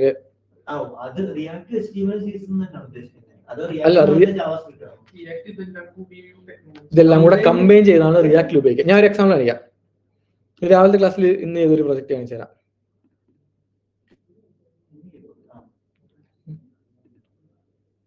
നേരത്തെ ക്ലാസ്സിൽ ഇത് റിയാക്ട് ആണേ. ആദ്യം പ്രോജക്റ്റ് നോക്കാം നമുക്ക്. ജാവാസ്ക്രിപ്റ്റ് HTML എല്ലാം ഉണ്ട്, നോക്കോ. ഞാൻ ജസ്റ്റ് നീ അതിന് പറഞ്ഞു നോക്ക്. ഇത് ഒരു വെബ്സൈറ്റാ, ഇതിനകത്ത് നമുക്ക് ഇന്ററാക്ട് ചെയ്യാൻ പറ്റും. നോക്കോ, കണ്ടോ, to do application, to do add ആയി. ഇപ്പൊ എന്താ, ഇത് നമ്മള് ഉണ്ട്. ഡേറ്റാബേസ് ഇല്ല, പക്ഷെ ഇത് വേറെ ടെക്നിക്കില്ല. ഒരു വേരിയബിൾ സ്റ്റോർ ചെയ്യാൻ നോക്കും, അത് വേറെ സാധനം. ഡേറ്റാബേസിന് പകരം ഒരു മോക്ക് സാധനം, മോക്ക് ഡേറ്റാബേസ് പോലെ. ഡേറ്റാബേസ് വരെ ആയിട്ടില്ല. ആക്ച്വലി വർക്ക് ചെയ്യണമെങ്കിൽ അതെല്ലാം വേണം. ഇതിപ്പോ ഞാൻ ഒന്ന് റിഫ്രഷ് ചെയ്താൽ പോകും. ഇത് റിയാക്ട് വെച്ചിട്ട് HTML CSS ജാവാസ്ക്രിപ്റ്റ് ഞാൻ കാണിച്ചു തരാം. ഇപ്പൊ ഇതിനകത്ത് ഒരുപാട് സാധനമുണ്ട്. ഇപ്പം എഡിറ്റ് ചെയ്യാം.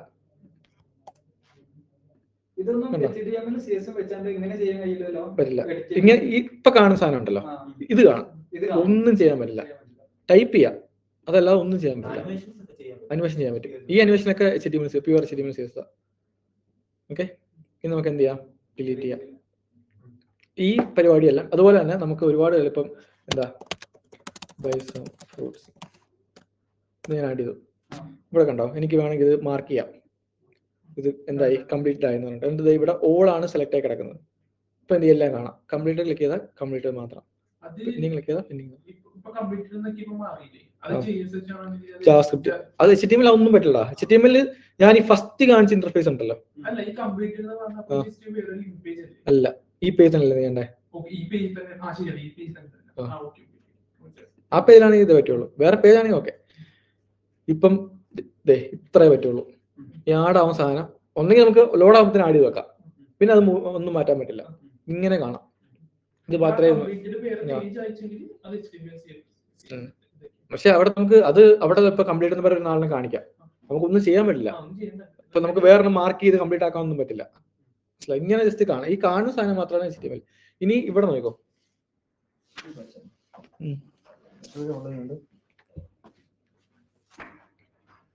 3 പേര് ഓൺലൈനും 2 4 പേര്. നിങ്ങൾ ടീച്ചിങ് ജോയിൻ ചെയ്തോ? അവര് ജോയിൻ ചെയ്ത് കയറിയിട്ട് ഇറങ്ങിയായിരുന്നു. നിങ്ങൾക്ക് ഈ ലാൻ ഉണ്ടല്ലോ, ലാൻ കണക്ട് ചെയ്യാം. അത് നമുക്ക് നെറ്റ് കുറച്ചൊന്ന് സ്റ്റേബിൾ ആക്കാൻ പറ്റും. കുറെ വൈഫൈ കണക്ട് ചെയ്യുമ്പോൾ ഇപ്പൊ കണക്ട് ഇല്ലാത്ത വേണ്ട, ഉള്ള വൈഫൈ പ്ലാൻ പോർട്ടുള്ള ലാൻ കണക്ട് ചെയ്യാം. നെറ്റ് സ്റ്റേബിലൈസർ സ്പീഡ് വൈഫൈയുടെ സ്പീഡ് കിട്ടും, ലാൻ പ്രോപ്പർ സ്പീഡ്. അപ്പോൾ നിങ്ങൾക്ക് ഓൺലൈൻ ഷെട്ടിലാണോ?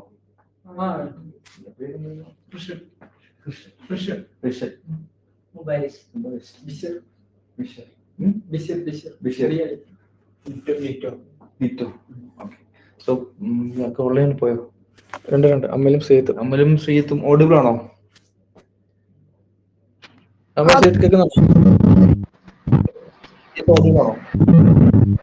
അതെ. ക്ലാസ്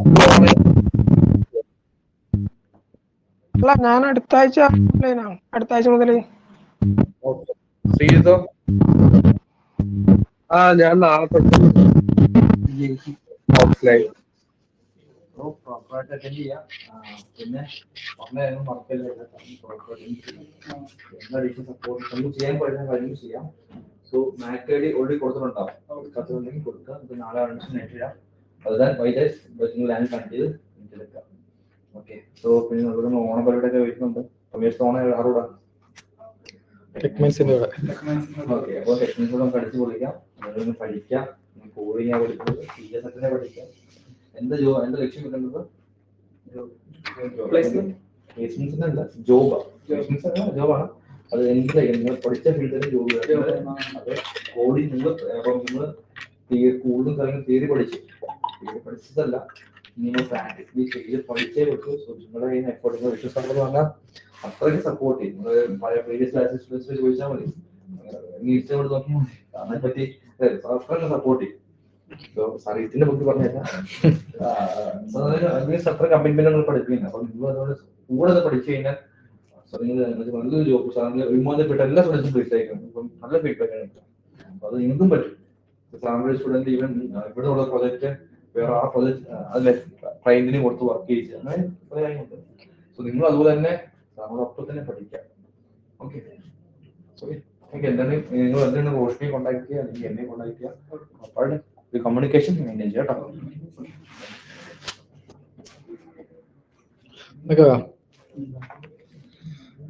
ഓക്കെ, നമ്മൾ പറഞ്ഞിട്ട് വരുന്ന ഈ സാധനം കോഡ് എടുക്കാല്ലേ. ഇതാണ് നമ്മുടെ ഒരു ബേസിക് റിയാക്ടിന്റെ കോഡ്. നീ ഇവിടെ നോക്കുവാണെങ്കിൽ നിനക്ക് ദേ ഇവിടെ HTML കാണാം, CS കാണാം. CS ദേ ഇവിടെ വേറെ ഫയലുണ്ട്.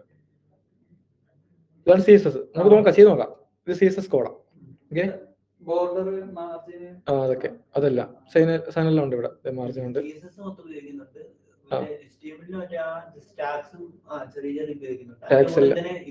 അതിന്റെ കൂടെ ഇവിടെ എല്ലാം ജാസ്ക്രിപ്റ്റ് കോഡുകളാണ്. ഇതെല്ലാം മിക്സ് ചെയ്താണ് നമ്മൾ ഉപയോഗിക്കുക. അപ്പൊ കുറെ കോഡ് എഴുതിയാൽ വർക്ക് ആവുള്ളൂ. അപ്പൊ ഇതെല്ലാം ലോജിക്കാ. ഇവിടെ നോക്കിയേ, ഇത് വേറൊരു ഇതാ. ഇത് ഈ എക്സ്റ്റൻഷൻ നോക്കിയേ, CSS. അവിടെ CSS ഫയൽ ചെയ്താൽ ഇത് JS അല്ല. ജാവാസ്ക്രിപ്റ്റ് എഴുതാൻ വേണ്ടി നമ്മൾ ഉപയോഗിക്കുന്ന എക്സ്റ്റൻഷൻ JS എന്ന് പറഞ്ഞ എക്സ്റ്റൻഷൻ. ഇത് പക്ഷേ വേറെ സാധനം. ഇത് റിയാക്റ്റിലുള്ള ജാവാസ്ക്രിപ്റ്റ് JS ആണ്. പക്ഷെ നമ്മൾ റിയാക്ട് വരുമ്പോൾ JSX എന്ന് പറയും. അതായത് HTML ജാവാസ്ക്രിപ്റ്റ് കമ്പൈൻ ചെയ്യാൻ വേണ്ടി ഉപയോഗിക്കുന്ന എക്സ്റ്റൻഷൻ. അത് നമുക്ക് നോക്കാം. ഞാൻ ജസ്റ്റ് നിങ്ങൾ നിങ്ങൾക്ക് അത്ര കൗതുകം പറഞ്ഞുകൊണ്ട് ഞാൻ കാണിച്ചു തന്നേ ഉള്ളൂ. ഇതാണ് ഒരു ഐഡിയ.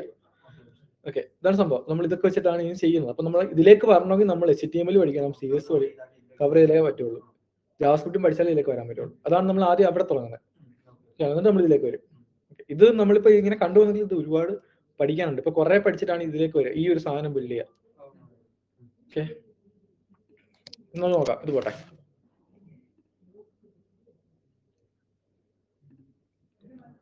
അപ്പൊ നമ്മൾ പറഞ്ഞു നോട്ട് എ പ്രോഗ്രാമിംഗ് ലാംഗ്വേജ് അല്ലേ. ഇനി നമ്മൾ പ്രാക്ടിക്കൽ, നമ്മൾ അങ്ങോട്ട് കൂടുതൽ നമ്മൾ ഈ ചുമ്മാ PPT കാണിക്കുന്നുണ്ടെങ്കിൽ നമ്മൾ ഫുള്ള് പ്രാക്ടിക്കലിലേക്കും. ഓക്കെ ആണല്ലോ. അപ്പൊ ഒരു PPT എടുത്ത് വെച്ചിട്ട് നമ്മൾ പിന്നെ പ്രാക്ടിക്കലും ചെയ്യാം. നോട്ട്സ് അല്ല, നമ്മൾ കൂടുതലും ചെയ്ത് പഠിക്കുകയായിരിക്കും. ഓക്കെ, അപ്പം നമുക്ക് എന്തൊക്കെ വേണം? നമ്മൾ ആദ്യമേ HTML പഠിക്കാൻ പോവാം. അപ്പൊ HTML വെച്ചിട്ട് ഒരു വെബ്സൈറ്റ് ബിൽഡ് ചെയ്യാൻ പോവാം, HTML മാത്രം. ഓക്കെ, അപ്പം അതിന് നമുക്ക് എന്തൊക്കെ വേണം എന്നുള്ളതാണ്. നമ്മൾ വെബ്സൈറ്റ് കാണുന്ന എവിടാ?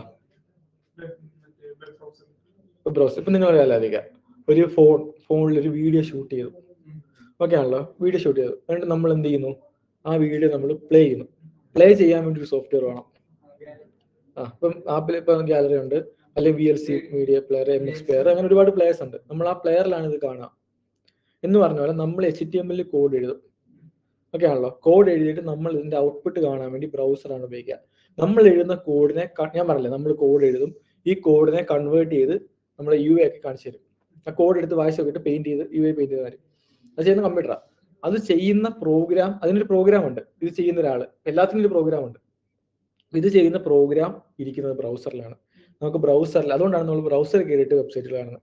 ബ്രൗസറിൽ വെബ്സൈറ്റ് കാണാൻ പറ്റും. ഓക്കെ, നമ്മൾ എന്ത് ചെയ്യും? നമ്മൾ HTML കോഡ് എഴുതിയിട്ട് നമ്മൾ അത് കാണാൻ പോകുന്നത് ബ്രൗസറിലായിരിക്കും. ഓക്കെ ആണല്ലോ. ഇനി അതുപോലെ നമുക്ക് എന്ത് വേണം? അതിനാണ് ബ്രൗസർ. ഇപ്പൊ ഒന്നാമത്തെ കാര്യം ബ്രൗസർ വേണം നമുക്ക് എന്തായാലും. എന്തിനു വേണ്ടി? ഔട്ട്പുട്ട് കാണാൻ, നമ്മൾ എഴുതിയേക്കുന്ന കോഡ് കാണാൻ വേണ്ടി. നമ്മൾ എഴുതിയേക്കുന്ന UI കാണാൻ ബ്രൗസർ വേണം. ബ്രൗസറിൽ ഇത് കാണാൻ പറ്റും. കാര്യം നമ്മൾ എഴുതുന്നത് എന്താ? നമ്മൾ ബിൽഡ് ചെയ്യുന്നത് ഒരു പടമൊന്നുമല്ല, നമ്മൾ കോഡാണ് എഴുതുന്നത്. ഈ കോഡിനെ കൺവേർട്ട് ചെയ്ത് നമുക്ക് വേണ്ടി UI ഒക്കെ നമ്മളെ കാണിച്ചു തരുന്ന ആളാണ് ആര്? ബ്രൗസർ. ഓക്കെ, അടുത്ത എന്ത് വേണം? ടെക്സ്റ്റ് എഡിറ്റർ വേണം.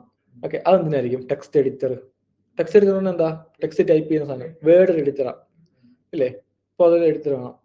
അതെന്തിനു വേണ്ടിയാ? കോഡ് എഴുതാൻ. കോഡ് എഴുതാൻ വേണ്ടി ബേസിക്കലാണ് നമ്മൾ ഉപയോഗിക്കുക. അപ്പം കോഡ് എഴുതാൻ വേണ്ടി നമുക്കൊരു സാധനം വേണം. ടെക്സ്റ്റ് എഡിറ്ററും വേണം. പിന്നെ എന്ത് വേണം? ഒരു ഫയൽ വേണം. ഒരു ഫയലിലാണല്ലോ കോഡ് എഴുതുക. നമ്മൾ എഴുതുന്ന കോഡ് സ്റ്റോർ ചെയ്യണ്ടേ? ആ സ്റ്റോർ ചെയ്യാൻ ഒരു ഫയൽ വേണം. അപ്പൊ അത് ആ ഫയലിൽ കോഡ് എഴുതാൻ വേണ്ടിയാണ് ടെക്സ്റ്റ് എഡിറ്റർ. ഇനി ആ ഫയൽ നമ്മൾ നോക്കുകയാണെങ്കിൽ ഈ ഫയൽ നമ്മൾ സേവ് ചെയ്യുന്ന ഒരു എക്സ്റ്റൻഷൻ ഉണ്ട്, അതാണ് .html. ഈ .html എന്ന് പറയുന്ന എക്സ്റ്റൻഷനിൽ നമ്മൾ സേവ് ചെയ്യുന്ന ഫയൽ മാത്രമേ നമ്മുടെ ബ്രൗസർ എടുത്ത് കൺവേർട്ട് ചെയ്ത് യു ആക്കുള്ളൂ.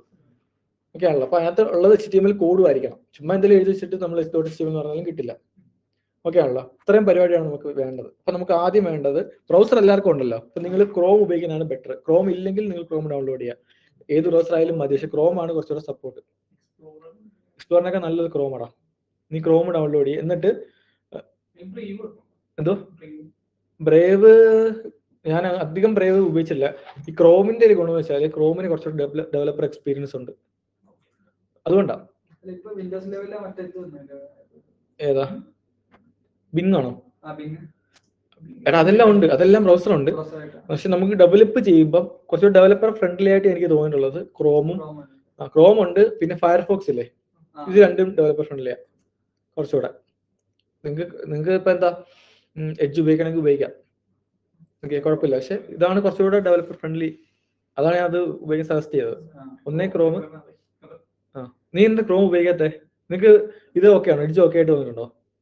നീ എഡ്ജിൽ ഗൂഗിൾ ആണോ എടുക്കുന്നത്? അല്ല, എഡ്ജിൽ നീ പോയിട്ട് ഏതാ, ഗൂഗിളിലാണോ കയറുന്നത് അതോ യാഹോ? നമുക്ക് രണ്ടുപേരുണ്ട്, ഒന്ന് ബ്രൗസർ, ഒന്ന് സെർച്ച് എഞ്ചിൻ. ബ്രൗസർ എന്ന് പറയുന്നത് നമുക്ക് ആ ഇത് എന്ത് സെർച്ച് ചെയ്യാൻ വേണ്ടി, അപ്പം അതിനകത്ത് സെർച്ച് ചെയ്യാൻ വേണ്ടി ഒരു പ്രോഗ്രാം ഉണ്ട്, അതാണ് സെർച്ച് എഞ്ചിൻ. അപ്പൊ നിങ്ങളിപ്പം ഏതായിക്കട്ടെ ആണോ?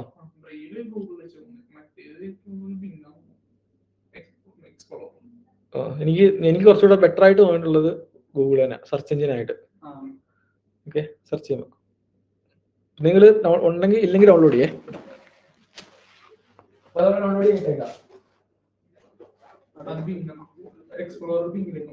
ചില കാര്യങ്ങളൊക്കെ നമ്മൾ പ്രോഗ്രാം ചെയ്യുന്ന സമയത്ത് സെർച്ച് ചെയ്യുമ്പോൾ ഈ ക്രോമിൽ കിട്ടുന്നത് കിട്ടത്തില്ല, അതാ ഞാൻ പറഞ്ഞത്. ക്രോമിനേക്കാൾ ബെറ്റർ ആയിട്ടുള്ള സാധനങ്ങളുണ്ട്, പക്ഷെ തൽക്കാലം ക്രോമാണ് കുറച്ചുകൂടി ഡെവലപ്പർ ഉണ്ട്.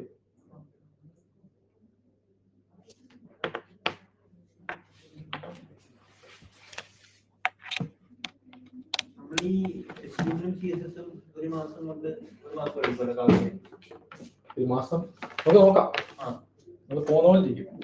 നമ്മൾ ഞാൻ ടൈം പറഞ്ഞ നമ്മൾ പല ക്ലാസ്സിൽ പല സ്പീഡിലാവുക, എങ്ങനെ മനസ്സിലാവുന്നു അതിനനുസരിച്ച് നമുക്ക് പോകാം. 5 മാസം പറഞ്ഞാൽ നമ്മള് അത് ഞാൻ ഫീസൊക്കെ എത്ര ഉള്ളു. അപ്പൊ ഞാൻ ശരിക്കും എന്റെ അടുത്ത് പറഞ്ഞിട്ടുണ്ട്, ഇത് 3 മാസത്തെ കോഴ്സായിട്ടാണ് ഞാൻ ആദ്യം എടുക്കാൻ എനിക്ക് വന്നത്. ഞാനത് റിക്വസ്റ്റ് ചെയ്ത് 5 ഞാൻ 3 മാസം എന്ന് പറഞ്ഞാൽ ഞാൻ 5 മാസം എടുക്കും. അപ്പൊ എനിക്ക് അതൊക്കെ പ്രഷർ വരുന്നു, 5 മാസം 3 മാസം 2 മാസം എക്സ്ട്രാ ആയാലോ എന്നൊക്കെ പറഞ്ഞു.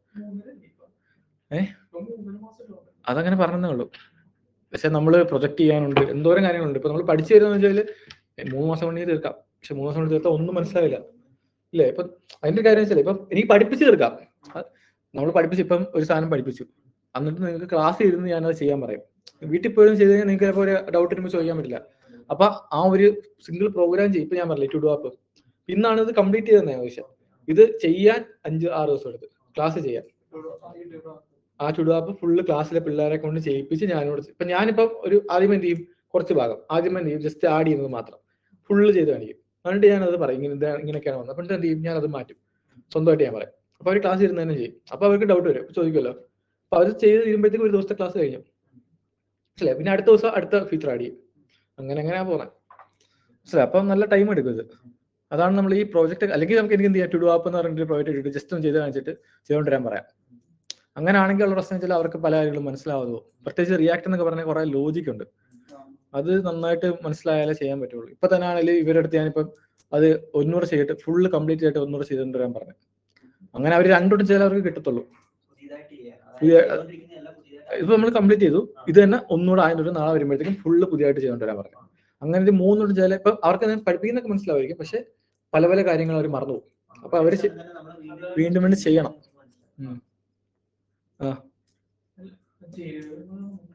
നീ ക്രോം ഡൗൺലോഡ് ചെയ്തോ? ക്രോം പോട്ടെ, ക്രോമില്ലെങ്കിൽ കുഴപ്പമൊന്നുമില്ല. ഇനി അടുത്തത് നീ പിന്നെ ചെയ്താൽ മതി. അടുത്താണ് ടെക്സ്റ്റ് എഡിറ്റർ. ഒക്കെ ആണല്ലോ, ടെക്സ്റ്റ് ടൈപ്പ് ചെയ്യാനുള്ള എന്തായാലും മതി.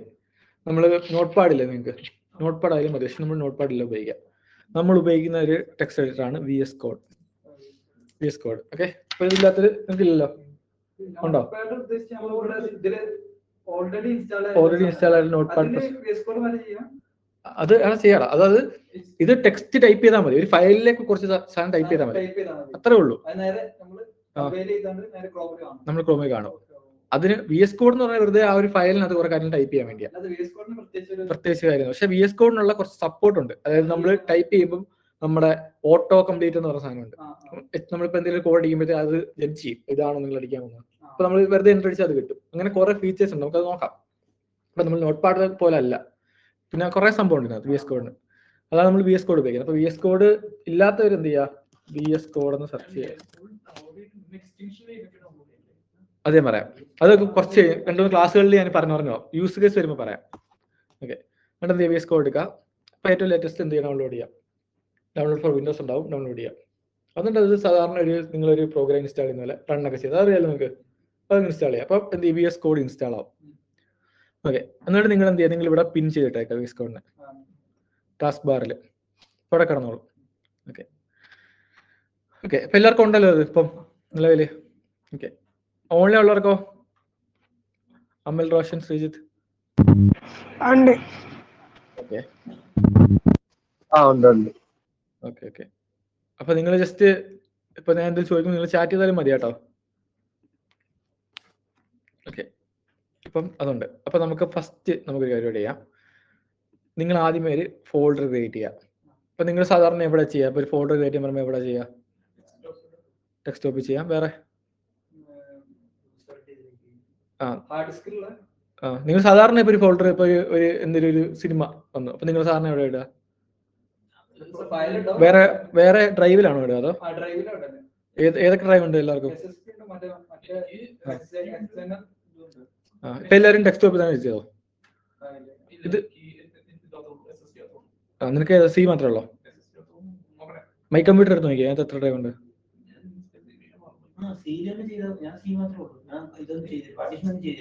ഇല്ലെങ്കിൽ നീ ഡെസ്ക്ടോപ്പ് ചെയ്തോ. ഇപ്പൊ എല്ലാവരും ഡെസ്ക്ടോപ്പ് എടുക്കുക, അത് മതി, അവിടെ മതി.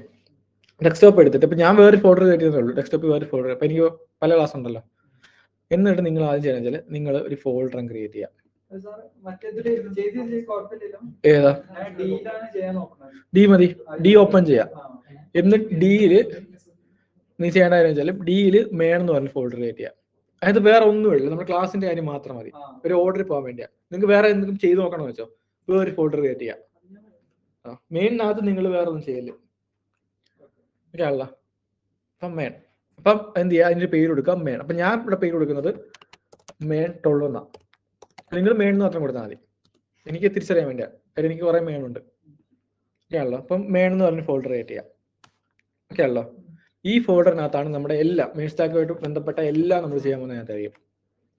ഒക്കെയാണല്ലോ. അപ്പം ഈ ഒരു ഓർഡർ എപ്പോഴും നമ്മൾ കീപ്പ് ചെയ്യും. കാര്യം നിങ്ങളുടെ കമ്പനി പോകുമ്പോഴും അവർ നിങ്ങളുടെ സ്കില്ല് നോക്കുന്നതിന്റെ കൂട്ടത്തിൽ നിങ്ങൾ ഈ ചെയ്യുന്ന ഒരു ക്വാളിറ്റി, കോഡിന്റെ ക്വാളിറ്റി ഇതെല്ലാം നോക്കും. ഒക്കെയാണല്ലോ. കാര്യം അവർക്ക് വേണ്ടതെന്ന് വെച്ചാൽ നന്നായിട്ട് ചെയ്യുന്ന ഒരാള്, അതുപോലെ ഇപ്പം ഒരു പ്രോജക്റ്റ് തന്നെ ഒരുപാട് പേര് വർക്ക് ചെയ്യും. അപ്പം അടുത്ത ആൾക്ക് ഈ കോഡ് മനസ്സിലാവണമല്ലോ. അപ്പൊ അതിന് കോഡ് ക്വാളിറ്റി മെയിൻറ്റെയിൻ ചെയ്യണം. അതുപോലെ എഴുതുന്ന ഫോൾഡർ ആയാലും ഇതെല്ലാം ബെറ്റർ ആയിട്ട് കീപ്പ് ചെയ്യാം.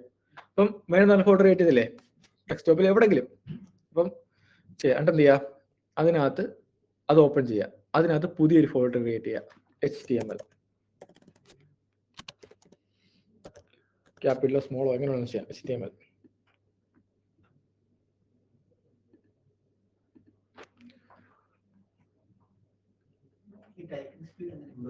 അത് നമ്മൾ 2 കൈ ഉപയോഗിക്കാം. കുറെ കഴിയുമ്പോൾ ശരിയായിക്കോളും. നമ്മൾ ആദ്യമൊക്കെ നമ്മൾ നോക്കി ടൈപ്പ് ചെയ്യും, പിന്നെ നമ്മൾ നോക്കാതെ ടൈപ്പ് ചെയ്യും. ചില വാക്കുകളൊക്കെ നോക്കി ടൈപ്പ് ചെയ്യും. അത് നീ മാറ്റണം, ഫുൾ ഉപയോഗിക്കാൻ നോക്കാം. അതെ, നിനക്ക് എങ്ങനെ ഇപ്പൊ ഇന്ന ഈ വിരൽ പീക്ക് അങ്ങനൊന്നുമില്ല, അത് നിന്റെ ഇഷ്ടം. അത് പലരുടെയും വിരലിന്റെ നീളം പലതായിരിക്കും. ഓക്കെ, അതുകൊണ്ട് പക്ഷെ നീ ഇപ്പം ഒരു എക്സാമ്പിൾ ആണെങ്കിൽ ഇപ്പം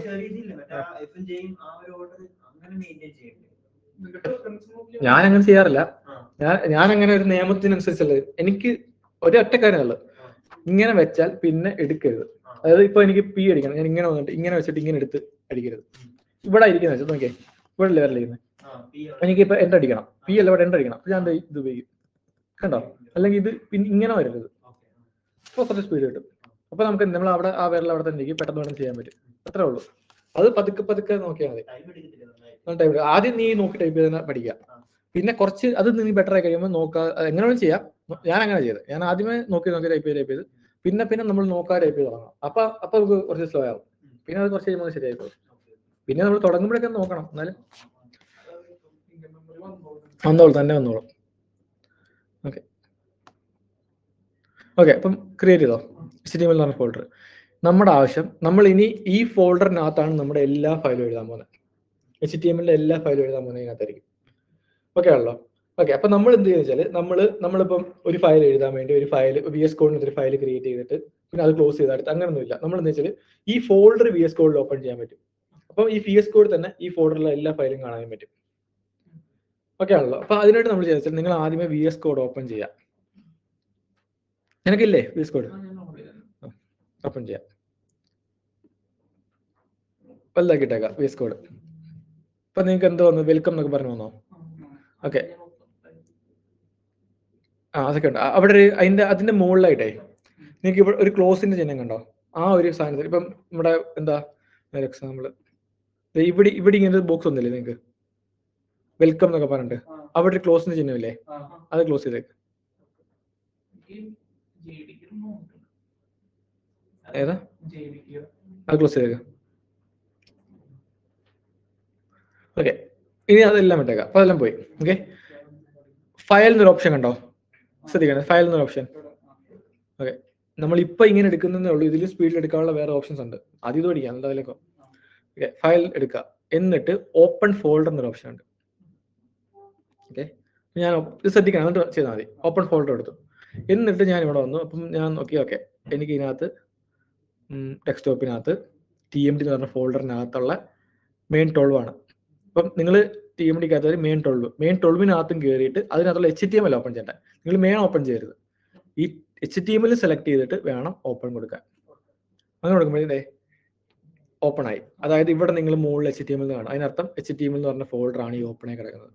ഇനി ഈ ഫോൾഡറിലുള്ള എല്ലാ ഫയലും ഈ സൈഡ് ലിസ്റ്റ് ചെയ്യും. ഏത് ഫയൽ വേണം സെലക്ട് ചെയ്യും, ഇവിടെ വർക്ക് ചെയ്യാം, ക്ലോസ് ചെയ്യാം, സേവ് ചെയ്യാം, അതെല്ലാം ചെയ്യാം. ഓക്കെ, ഫസ്റ്റ് സ്റ്റെപ്പായിട്ട് നിങ്ങൾ ഇത് ഓപ്പൺ ചെയ്തേ. File, open folder, HTML. അപ്പൊ നിങ്ങൾ ഇവിടെ ഉറപ്പ് വരുത്തുക നിങ്ങൾ HTML ആണ് ഓപ്പൺ ചെയ്തേക്കുന്നത്. ഇവിടെ മെയിൻ എന്ന് പറയില്ല. മെയിൻ എന്ന് പറഞ്ഞാൽ HTML മുകളിലുള്ള മെയിൻ ആണ് ഓപ്പൺ ആയിരിക്കുന്നത്.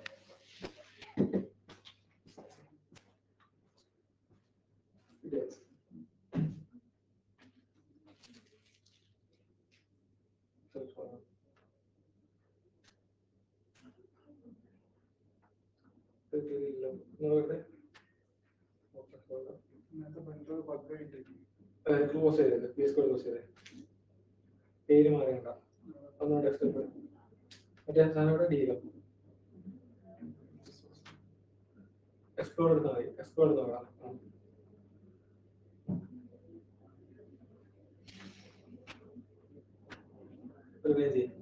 ഇതല്ലേ നീ മേളം ചോദിച്ചേ?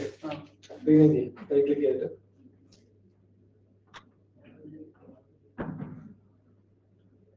എവിടെ റീനെയിം ഇവിടെ മേളിലേക്ക് ഇത് നീ എവിടെയെങ്കിലും ഓപ്പൺ ചെയ്തിട്ടുണ്ടോ?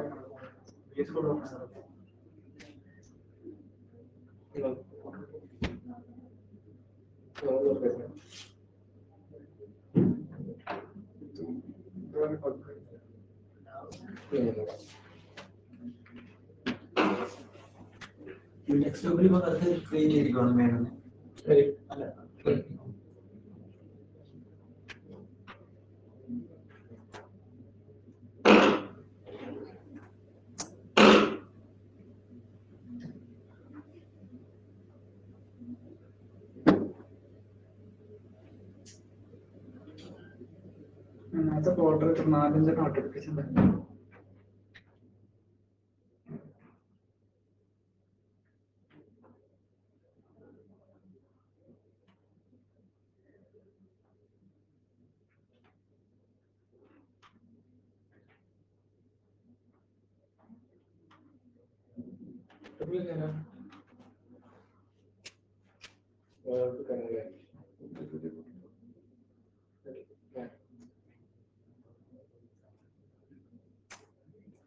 ഇനി അത് അവിടെ HTML.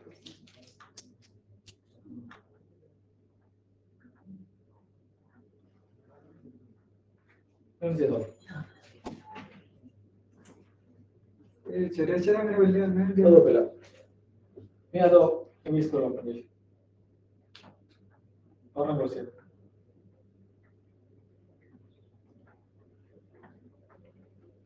ഇപ്പം ഡീലറിൽ കിടക്കുമ്പോഴില്ലേ ജയസിന്റെ ഒക്കെ ഫയൽസ് ഒക്കെ വരുമ്പോൾ കുഴപ്പമൊന്നുമില്ലല്ലോ. അപ്പൊ നമ്മൾ മാറണം. അങ്ങനെ സി ഡ്രൈവിലേക്ക് ഇറക്കാറുണ്ട് അത് നമുക്ക് മൊത്തം കോഡ് ചെയ്യുമ്പോൾ.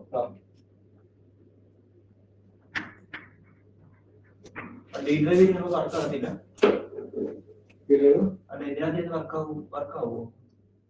അത് നമ്മള് വർക്കൊക്കെ ആവും. നമ്മൾ ഇവിടുന്ന് അതായത് എക്സിക്യൂട്ട് ചെയ്യുമ്പോഴേ ഇവിടെ കിടന്ന ഫയലാണെന്നുള്ളത് പറഞ്ഞു കൊടുക്കാം. അപ്പൊ നമ്മൾ ഈ പാത്ത് മഞ്ഞ് ചെയ്യുന്നതാണ്.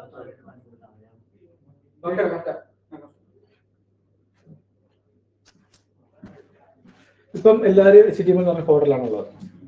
ഓക്കെ ആണല്ലോ? ഓക്കെ.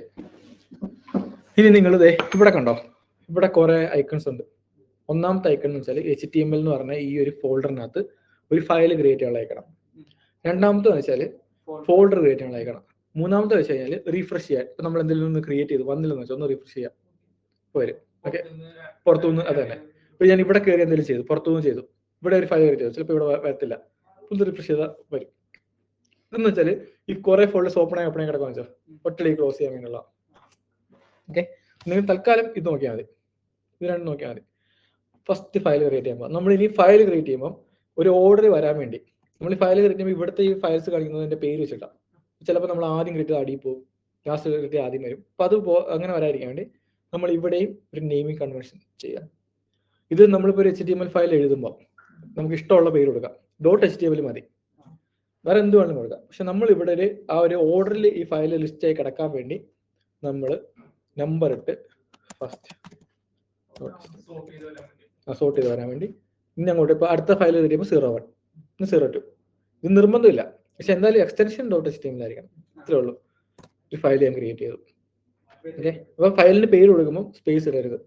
ഇട്ടാൽ കുഴപ്പമില്ല, പക്ഷെ നമ്മൾ പ്രോഗ്രാമേഴ്സ് അങ്ങനെ സ്പേസ് ഇടാറില്ല. ഓക്കെ ആണല്ലോ, സ്പേസ് ഇടാതെ തന്നെ ചെയ്യാം. ചില കേസുകളിലൊക്കെ അത് പ്രശ്നം ഉണ്ടാവും. ഓക്കെ, നമ്മൾ ഫയലിന്റെ പേരൊക്കെ വേറെ എല്ലാം അടിച്ചു കൊടുക്കുന്ന സമയത്ത് സ്പേസ് 2 ആണോ 1 ആണോ എന്നൊക്കെ വല്ല ബുദ്ധിമുട്ട് വരും. സ്പേസ് ഇടാം. അപ്പൊ അതിന് ഞാൻ ഐഫൻ ഇട്ടു. ഓക്കെ ആണല്ലോ. ചെയ്ത് 00 ഫസ്റ്റ് .html.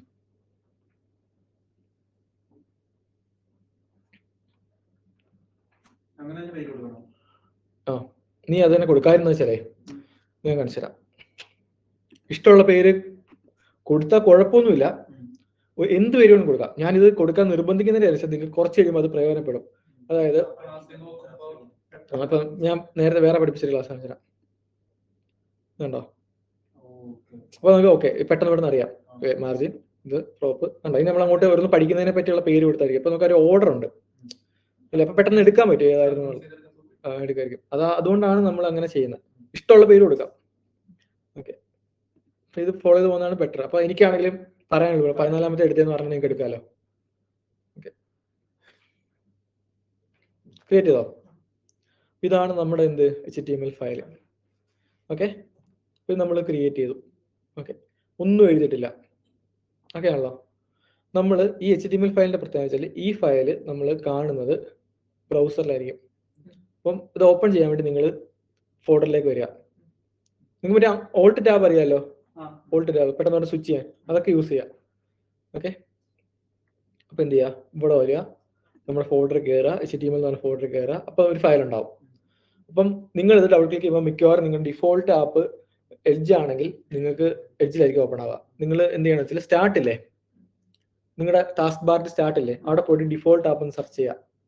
അപ്പോൾ ഒരു ഓപ്ഷൻ വരും, അവിടെ കയറിയിട്ട് ഡിഫോൾട്ട് ആപ്പ് ബ്രൗസർ ക്രോം ആക്കുക. ക്രോം ആക്കി കഴിഞ്ഞാൽ നമ്മൾ ഡബിൾ ക്ലിക്ക് ചെയ്യുമ്പോൾ ക്രോമിൽ ഓപ്പൺ ആവും. ഡിഫോൾട്ട് ആപ്പ് ക്രോം ആക്കിയിടുക. കാര്യം നമ്മൾ ബ്രൗസർ വഴി എഡിറ്റൊക്കെ ചെയ്യുന്നുണ്ട്, ക്രോമിൽ ഓപ്പൺ ചെയ്യുന്നതാണ് ബെറ്റർ.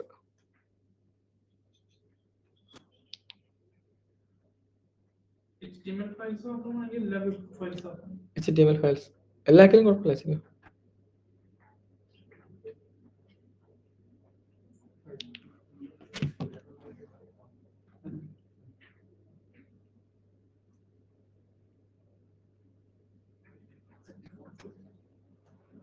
എന്തായി ചെയ്തോ? ഓക്കെ, ഇനി ഇത് ഡബിൾ ക്ലിക്ക് ചെയ്തേ. അപ്പൊ അത് ക്രോമിൽ ഓപ്പൺ ആവും. എന്താ വന്നേ? ബ്ലാങ്ക് അല്ലേ? ഒരു വൈറ്റ് സ്ക്രീൻ വന്നു. നമ്മൾ ഒന്നും ചെയ്തിട്ടില്ല. ഇതാണ് നമ്മുടെ എന്ത് ആ ഒരു ഡ്രോയിങ് ഏരിയ എന്ന് പറയാം. ഓക്കെ, നമ്മൾ ഇവിടെ ഈ ഫയലിൽ ഓരോ കോഡ് ടൈപ്പ് ചെയ്യുമ്പോൾ അതിനനുസരിച്ച് നമ്മുടെ യു ഐ ബിൽഡ് ചെയ്ത് തരും. ഇപ്പൊ ഒന്നുമില്ല. ഇപ്പൊ ഫയൽ ഓപ്പൺ ചെയ്തപ്പം വെറുതെ ഓപ്പൺ ചെയ്തപ്പോൾ ഡയറക്റ്റ് ക്രോമിൽ അല്ലെങ്കിൽ ഏതെങ്കിലും ബ്രൗസറിലായിരിക്കും ഓപ്പൺ ആവുന്നത്. കാര്യം എന്താ? അത് HTML ഫയലാണ്. അത് ബ്രൗസറിൽ ഓപ്പൺ ആവുള്ളൂ. കാര്യം HTML ഫയൽ നമ്മൾ ഇന്ന് കോഡിനെ കൺവേർട്ട് ചെയ്ത് യു ഐ കാണിക്കാൻ ആർക്ക് പറ്റുള്ളൂ? ബ്രൗസറിനെ പറ്റുള്ളൂ. ഓക്കെ ആണല്ലോ? അപ്പൊ നമുക്ക് ആദ്യമേ ജസ്റ്റ് കോഡിലൊക്കെ എഴുതി നോക്കാം. ഇപ്പൊ ഇത്രയും മനസ്സിലായല്ലോ. നമുക്കൊരു ടെക്സ്റ്റ് എഡിറ്റർ വേണം, ഒരു ഫയൽ വേണം, ഇല്ലേ, ബ്രൗസർ വേണം. ഇത്രയും സാധനങ്ങൾ വേണം നമുക്ക് ബിൽഡ് ചെയ്യാൻ. അപ്പം ആ ഫയലിന്റെ എക്സ്റ്റൻഷൻ എന്തായിരിക്കണം? .html ആയിരിക്കണം. ഓക്കെ, അപ്പൊ ബാക്കി നോക്കാം. ഓക്കെ, അപ്പൊ നമ്മൾ HTML എന്ന് പറയുന്ന ലാംഗ്വേജ് പഠിക്കാൻ പോവാം. കോഡിംഗ് ലാംഗ്വേജ്, പ്രോഗ്രാമിംഗ് ലാംഗ്വേജ് അല്ല, മാർക്കപ്പ് ലാംഗ്വേജ് എന്ന് പറയാം, അല്ലെങ്കിൽ കോഡിംഗ് ലാംഗ്വേജ് എന്ന് പറയാം. ഓക്കെ ആണല്ലോ? അപ്പൊ നമ്മൾ ഒരു ലാംഗ്വേജ് പഠിക്കുമ്പോൾ നമ്മൾ ആദ്യം എന്താ പഠിക്കുക? അതിന്റെ ആൽഫബറ്റ്സ് ഇല്ല, ആൽഫബറ്റ്സ്, ഗ്രാമർ, എഴുതുന്ന രീതി. ഈ എഴുതുന്ന രീതിക്കാണ് നമ്മൾ സിൻടാക്സ് എന്ന് പറയാം. ഓക്കെ, അപ്പൊ ഞാൻ അങ്ങോട്ട് സിൻടാക്സ് എന്ന് പറയുമ്പോൾ എഴുതുന്ന രീതിയാണ് ഞാൻ ഉദ്ദേശിക്കുന്നത്. അത് എഴുതുന്ന ഒരു രീതി ഉണ്ടാവുമല്ലോ. ഇപ്പൊ ഇംഗ്ലീഷ് ആണെങ്കിൽ ഇപ്പൊ ഞാൻ ഇപ്പൊ എന്തെങ്കിലും എഴുതുമ്പോൾ ഞാൻ ഇങ്ങനെ ആദ്യമേ ഈ, പിന്നെ എവിടെയെങ്കിലും എൻ, അങ്ങനെയല്ലല്ലോ. ഈ കഴിഞ്ഞ് ഇല്ലേ, എഴുതണം, സ്പേസ് വേണം, ഇല്ലേ, വേറൊരു അടുത്ത വാക്ക് എഴുതുമ്പോൾ ചുമ്മാ അതിന്റെ കൂടെ തന്നെ എഴുതാൻ പറ്റില്ല, സ്പേസ് ഇട്ട്. അപ്പൊ അതുപോലത്തെ ഒരു സെറ്റപ്പ് ഇവിടെ ഉണ്ട്, സിൻടാക്സ് ഉണ്ട്. ഓക്കെ, അപ്പൊ ആ സിൻടാക്സ് നമുക്ക് പഠിക്കാം. അപ്പം ഫസ്റ്റ് നമ്മൾ പഠിക്കാൻ പോകുന്ന സാധനമാണ്. ഇപ്പം നമ്മൾ ഇപ്പോൾ ഒരു ലാംഗ്വേജ് പഠിക്കും, നമ്മൾ ആദ്യം ആൽഫബറ്റ്സ് പഠിക്കും, പിന്നെ വാക്കുകൾ പഠിക്കും. ഇവിടെ പിന്നെ ആൽഫബറ്റ്സ് ഇല്ല. ഇതെല്ലാം എഴുതുന്നതും ഇംഗ്ലീഷ് ആൽഫബറ്റ്സ് ഉപയോഗിച്ചിട്ടാണ്. ഇംഗ്ലീഷ് ആൽഫബറ്റ്സ്, നമ്പർ, സിമ്പിൾസ്, ഇതെല്ലാമാണ് ഇതിന്റെ ലിപി. നമ്മൾ എഴുതാൻ ഉപയോഗിക്കുന്ന സാധനം. അത് നമുക്ക് ഇനി പഠിക്കാനില്ല. അറിയാലോ നിങ്ങൾക്ക് എല്ലാവർക്കും. ABCD അറിയാം, ഇല്ലേ, 1 2 3 അറിയാം, അതുപോലെ സിമ്പിൾസും അറിയാം, ഇല്ലേ. അതാണ് ഇവിടെ ഉപയോഗിക്കുക. ഇനി നമ്മൾ ഇത് ഉപയോഗിച്ചിട്ടുള്ള നമ്മൾ എന്താ പഠിക്കുക? വാക്കുകൾ പഠിക്കും. ഓക്കെ ആണല്ലോ? ഇവിടെയും വാക്കുകളുണ്ട്. ഇവിടുത്തെ വാക്കുകൾക്ക് പറയുന്ന പേരാണെന്ത്? ടാഗ് അഥവാ എലമെന്റ്. ടാഗ് എന്നും പറയും, എലമെന്റ് എന്നും പറയും. ഇതാണ് വാക്കുകൾ. നമ്മൾ HTML എന്ന് പറയുന്ന ഈ ഒരു ലാംഗ്വേജ് നമ്മൾ ഉപയോഗിക്കുന്നത് ടെക്സ്റ്റിനെ ഫോർമാറ്റ് ചെയ്യാനാണെന്ന് പറഞ്ഞു. ഓക്കെ, നമ്മൾ വെബ്സൈറ്റ് എന്തിനാ കാണുന്നത്? ടെക്സ്റ്റുകൾ ഡിസ്പ്ലേ ചെയ്യാൻ, ഇല്ലേ. ഇപ്പൊ ഫേസ്ബുക്ക് ആണെങ്കിൽ എന്തായാലും ഡേറ്റയാണ്, ഡേറ്റ കാണിക്കാൻ വേണ്ടിയാണ് ഇത്. പിന്നെ നമുക്ക് ഇന്ററാക്ട് ചെയ്യാൻ പറ്റും, അത് വേറൊരു ഓപ്ഷൻ. ഇപ്പൊ ഒരു ഫ്ലിപ്കാർട്ട് എങ്കിലും ഡേറ്റയാണ് കാണുന്നത്, ഒരുപാട് പ്രൊഡക്ട്സിന്റെ ഡേറ്റ, അല്ലേ. ഓക്കെ, അപ്പം ഞാൻ ഇവിടെ വന്നിട്ട് ഞാൻ ചുമ്മാ ഏതെങ്കിലും സൈറ്റ്, ഇപ്പൊ കുറച്ച് ടെക്സ്റ്റ് എഴുതണം, ഞാൻ വിക്കിപീഡിയ കയറി ഞാൻ കുറച്ച് ഡേറ്റ കോപ്പി ചെയ്യാം. എന്തോ ഒരു ഡേറ്റ ഞാൻ വായിക്കുന്നില്ല.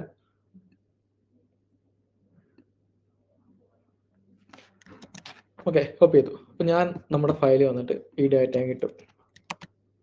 ഞാനിത് സേവ് ചെയ്തപ്പോൾ കണ്ടോ? ഓക്കെ, ഒരു കാര്യം പറയാം. നമ്മൾ ഈ ഫയലിലേക്ക്, ഓക്കെ, ആദ്യം അത് തന്നെ പോട്ടെ, ഇത് വിട്ടേക്കാം. ഞാൻ ഇവിടെ ആപ്പിൾ നിന്ന് ടൈപ്പ് ചെയ്തു. ഓക്കെ, ടൈപ്പ് ചെയ്ത് കഴിഞ്ഞാൽ ഇപ്പൊ നമ്മൾ ഈ ഫയൽ ഇവിടെ ഓപ്പൺ ആയല്ലോ. ഞാൻ ഇവിടെ ടൈപ്പ് ചെയ്ത ആപ്പിൾ ഇവിടെ വന്നിട്ടുണ്ടോ? വരില്ല. കാര്യം നമ്മൾ ഓപ്പൺ ചെയ്യുമ്പോൾ ആ ഓപ്പൺ ചെയ്യുന്ന സമയത്ത് ആ ഫയലിൽ എന്തുണ്ടോ അതാണ് ഇവിടെ കാണിക്കുക. പിന്നെ നമ്മൾ എന്ത് ടൈപ്പ് ചെയ്താലും അത് മാറില്ല. നമ്മൾ ടൈപ്പ് ചെയ്ത് ഈ ഫയൽ സേവ് ചെയ്ത് ഒന്നെങ്കിൽ ഇത് ഒന്നുകൂടെ ഓപ്പൺ ചെയ്യണം, അല്ലെങ്കിൽ റീഫ്രഷ് ചെയ്താൽ മതി. അപ്പൊ ഒന്നുകൂടെ എടുക്കും. അപ്പൊ ഇത് പുതിയ സാധനം വരും. ഓക്കെ ആണല്ലോ? അപ്പൊ ഞാനിവിടെ ആപ്പിൾ ടോക്കൺസ് ഉണ്ട്, അതല്ല ഇവിടെ നമ്മൾ ടോക്കൺസ് എന്ന് പറയാറില്ല. അതുപോലെ അത് തന്നെ ഇവിടെ നമ്മൾ ടാഗ് എന്ന് പറയാം. ടാഗ് എന്ന് പറയും. അതിനകത്തുള്ള വാക്കുകൾ നമ്മൾ കീവേഡ് എന്ന് പറയും, ആ സാധനം. ഓക്കെ, അതൊക്കെ നമുക്ക് ചെയ്യാം. അതൊന്ന് കുറച്ച് കഴിയട്ടെ. നിങ്ങൾക്ക് ഒരുപാട് ഓപ്ഷൻസ് ഉണ്ട്. നമ്മളത് ഒരു 4 ദിവസം കഴിഞ്ഞിട്ട് അതൊക്കെ പഠിച്ചു പോവാം. അപ്പൊ നിങ്ങൾ അത് ഇതും പഠിക്കണല്ലോ. ഇങ്ങനെയാണ് നമ്മൾ ശരിക്കും ചെയ്യുക. ഓട്ടോമാറ്റിക്കായിട്ട് റിഫ്രഷ് ചെയ്യാൻ വേണ്ടി നമ്മൾ എക്സ്ട്രാ ഒരു പണി ചെയ്യണം. ഓക്കെ, അപ്പൊ ഇതുണ്ടോ? ഇവിടെ നമ്മൾ ചെയ്തു. നമ്മൾ ടൈപ്പ് ചെയ്തിട്ട് ഇവിടെ അധികം റിഫ്രഷ് ചെയ്യുന്നു. വന്നില്ലല്ലോ. എന്റെ കാര്യം എന്താ? ഞാൻ സേവ് ചെയ്തിട്ടില്ല ഫയല്. ഓക്കെ, അതാണ് സംഭവം. ഓക്കെ, ഞാൻ ഇവിടെ ആപ്പിളിൽ ടൈപ്പ് ചെയ്തു. ഈ ഫയൽ സേവ് ചെയ്യണം. അപ്പൊ നിങ്ങൾ ഇവിടെ നോക്കുവാണെങ്കിൽ ഇവിടെ കണ്ടൊരു ഡോട്ട്, ഇത് നമുക്ക് VS Code തരുന്ന ഒരു ഫീച്ചർ. അതായത് നമ്മളൊരു ഫയൽ ടൈപ്പ് ചെയ്തിട്ട് സേവ് ചെയ്തില്ലെങ്കിൽ ഇവിടെ ഡോട്ട് വരും. ഈ കളർ വരാൻ കാര്യം ഞാൻ വേറെ കസ്റ്റമൈസ് ചെയ്തേക്കുന്നുണ്ട്. ഓക്കെ, അപ്പൊ ഇവിടെ നിങ്ങൾക്ക് ഒരു ഡോട്ട്, ഒരു വെള്ള ഡോട്ട് ആയിരിക്കും. എന്തായാലും ടൈപ്പ് ചെയ്തേ അവിടെ.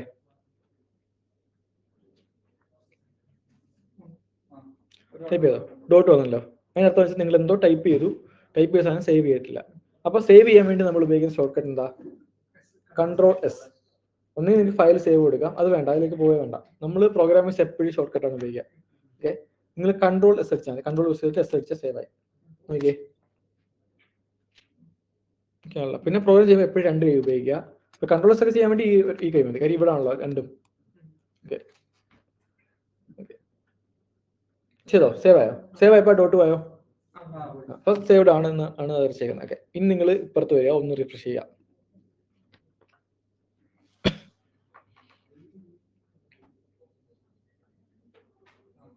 കണ്ടോ? അപ്പൊ നമ്മൾ എന്ത് കൊടുത്തു അത് അതുപോലെ വന്നു. ഓക്കെ, ആപ്പിളിന് കൊടുത്തു, ആപ്പിൾ വന്നു. ഓക്കെ, ഞാൻ തൊട്ട് താഴെ ഓറഞ്ചിന് കൊടുത്തു, സേവ് ചെയ്തു. ഓക്കെ, അപ്പൊ എൻ്റെ ഇത് ഓട്ടോമാറ്റിക് ആയിട്ട് ഇതാവുന്ന. ഒരു സെക്കൻഡ്, അത് ഓഫ് ചെയ്താ നിങ്ങൾക്ക്. എൻ്റെ ഞാൻ ഈ ടൈപ്പ് ചെയ്യുന്ന സാധനമൊക്കെ ഫോർമാറ്റ് ആവാൻ വേണ്ടി ഇവിടെ ഞാൻ എക്സ്റ്റൻഷൻ ഇട്ടിട്ടുണ്ട്, അതൊക്കെ നമുക്ക് നോക്കാം. തൽക്കാലം അത് വിട്ടേക്കാം.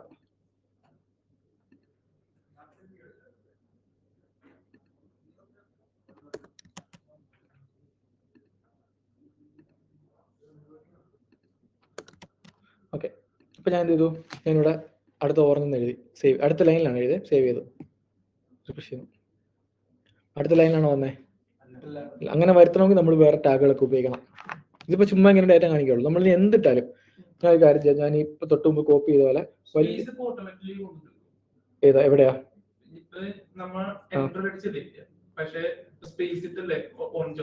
അത് വരും.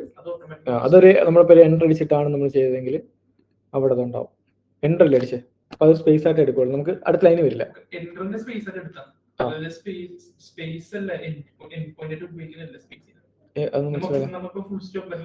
ഓക്കെ, അത് ഇത് കഴിഞ്ഞിട്ടുണ്ട്, ഇവിടെ സ്പേസ് കഴിഞ്ഞിട്ടുണ്ട്. ആ ഒരു സ്പേസ് കഴിഞ്ഞിട്ടാണ് ഞാൻ എൻട്രി അടിച്ചേക്കുന്നത്. നോക്കിയേ നീ.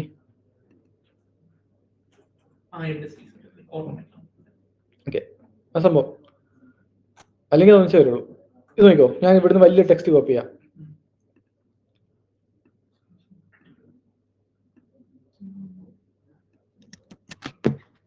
അത് നീ ഇതാക്കണടാ, നമ്മൾ അതൊന്നുമല്ല, അങ്ങനൊന്നുമല്ല ചെയ്യാം. അതിനൊക്കെ ഇനി വേറെ സാധനമുണ്ട്. ഓക്കെ, അപ്പൊ അത് നമ്മൾ ഈ പേജ് ചുമ്മാ ജസ്റ്റ് ഒന്ന് കാണിച്ചു തരുന്നുള്ളൂ, ഇതൊന്നും നോക്കുക വേണ്ട. ഓക്കെ, ഇതുപോലെ ഞാൻ വലിയ ടെക്സ്റ്റ് ഇടുക, സേവ് ചെയ്തു. ഓക്കെ ആണല്ലോ. എന്ത് ചെയ്യും? ഇതേ ഇവിടെ റിഫ്രഷ് ചെയ്യുമ്പോൾ ചുമ്മാ വരും. നമ്മുടെ വെബ്സൈറ്റ് കയറുമ്പോൾ ചുമ്മാ കുറേ ഡാറ്റ ആണ് കാണുന്നത്. ഇവിടെ വിക്കിപീഡിയ ആണെങ്കിൽ പോലും അവർ ഭംഗിയായിട്ടാണ് ചെയ്തേക്കുന്നത്, കളറൊക്കെ കൊടുത്തിട്ട് ബോക്സിനകത്തൊക്കെ നമുക്ക് വായിക്കാൻ തോന്നും ഇല്ലേ? നമ്മൾ വെറുതെ കുറേ ടെക്സ്റ്റ് ഇട്ടാൽ ഇങ്ങനെ വരുള്ളൂ. ഓക്കെ, നമ്മുടെ ആവശ്യം ഇങ്ങനെയല്ല, നമുക്ക് ഇതിനെ ഒന്ന് ഫോർമാറ്റ് ചെയ്ത് ഓർഡർ ചെയ്ത് കറക്റ്റൊക്കെ ചെയ്യണം. ഓക്കെ ആണല്ലോ. അതിനുവേണ്ടിയാണ് നമ്മൾ ടാഗുകൾ ഉപയോഗിക്കുക. ഓക്കെ, ഞാൻ അതൊന്ന് മറ്റേ ഓണാക്കട്ടെ. നിങ്ങൾക്ക് ഇൻസ്റ്റാൾ ചെയ്യിപ്പിക്കാം, 2 ദിവസം കഴിഞ്ഞിട്ട് ചെയ്യിപ്പിക്കാം. ഞാനിപ്പം സേവ് ചെയ്യുമ്പോൾ ഓട്ടോമാറ്റിക്കലി ഫോർമാറ്റ് ആവുന്നുണ്ടോ? അതിനുള്ള സെറ്റപ്പ് ഒക്കെ ഞാൻ ചെയ്തിട്ടുണ്ട്, നമുക്ക് നോക്കാം. ഓക്കെ, നമുക്കിതല്ല വേണ്ട. നമുക്ക് വേണ്ട വെച്ചാൽ നമുക്കിപ്പോൾ ഹെഡിങ് വേണം. ഇപ്പോൾ ഒരു എക്സാമ്പിൾ ആണ് ഞാൻ ചെയ്യുന്നു, ദിസ് ഈസ് ഹെഡിങ്. ഓക്കെ, എന്നിട്ട് ഇതൊരു അടുത്ത പാരഗ്രാഫ് ഞാൻ എഴുതാൻ പോവാണ്. ഓക്കെ, ഞാൻ ഇവിടെ ഒരു ഹെഡിങ് കൊടുത്തു, ഒരു പാരഗ്രാഫ് ഇട്ടു. എനിക്ക് വേണ്ടതെന്ന് വെച്ചാൽ ഇത് ഹെഡിങ് ആയിട്ട് ഇതൊരു പാരഗ്രാഫ് ആയിട്ടും മാറണം. ഞാൻ സേവ് ചെയ്തിട്ട് ഇവിടെ വന്നിട്ട് റിഫ്രഷ് ചെയ്യുകയാണെങ്കിൽ അങ്ങനെയാണ് വന്നേക്കുന്നത്, എല്ലാം കൂടെ ഒന്ന് വെച്ച് ഇല്ലേ? അപ്പൊ നമ്മൾ ഇവിടെ നമ്മുടെ ടെക്സ്റ്റിന് നമ്മൾ ഫോർമാറ്റ് ചെയ്യാൻ പോവാം. ഓക്കെ, അതായത് ഫോർമാറ്റ് ചെയ്യാൻ മീൻസ് ഹെഡിങ്ങിനെ ഹെഡിങ് ആയിട്ടും പാരഗ്രാഫിനെ പാരഗ്രാഫ് ആയിട്ടും കാണിക്കാൻ പോവാം. അങ്ങനെ കാണിക്കണമെങ്കിൽ നമ്മൾ എന്ത് ചെയ്യും? നമ്മൾ ടാഗുകൾ യൂസ് ചെയ്യും. ആദ്യം പഠിക്കാൻ പോകുന്ന ടാഗാണ് H1 ടാഗ്. ഇത് ഉറപ്പോട്ടെ, നമുക്ക് ചെയ്യാം. ഓക്കെ, അപ്പൊ ഈ ടാഗുകൾ എഴുതുന്നതിന് പ്രത്യേകം. ടാഗ് എന്തിനാണെന്ന് വെച്ചാൽ ഡേറ്റയെ ഫോർമാറ്റ് ചെയ്യാൻ വേണ്ടി. ഓക്കെ ആണല്ലോ. അപ്പൊ ദിസ് ഈസ് ഹെഡിങ് എന്ന് പറഞ്ഞ സാധനത്തെ ഒരു ഹെഡിങ് ആക്കി മാറ്റണമെങ്കിൽ നമ്മൾ ടാഗ് ഉപയോഗിക്കണം. ഓക്കെ, ഇപ്പൊ ടാഗ് എന്ന് പറയുന്ന സാധനമാണ് ഇതിനകത്തുള്ള വാക്കുകൾ. ഓക്കെ, ഇപ്പൊ ടാഗ് എഴുതുന്നതിന് പ്രത്യേകമുണ്ട്. ആദ്യം പഠിക്കാൻ പോകുന്ന ടാഗാണ് H1 എന്ന് പറഞ്ഞ ടാഗ്. ടാഗ് എഴുതുമ്പോൾ നമ്മൾ ചെയ്യുന്നത് വെച്ചാൽ ആദ്യം ഒരു ആരോ ഇടുക, ഇതാണ് എന്റെ സിന്റാക്സ്. H1 എന്ന് കൊടുക്കുക, എന്നിട്ട് ഒരു ക്ലോസിങ് ആരോ ഇടുക. കണ്ടോ, ഓട്ടോമാറ്റിക്കലി വന്നുണ്ടോ? ബാക്കി VS കോഡ് ആയതുകൊണ്ടാണ് ഓട്ടോമാറ്റിക്കലി നമുക്ക് എന്ത് ചെയ്യും? സജഷൻ തരും.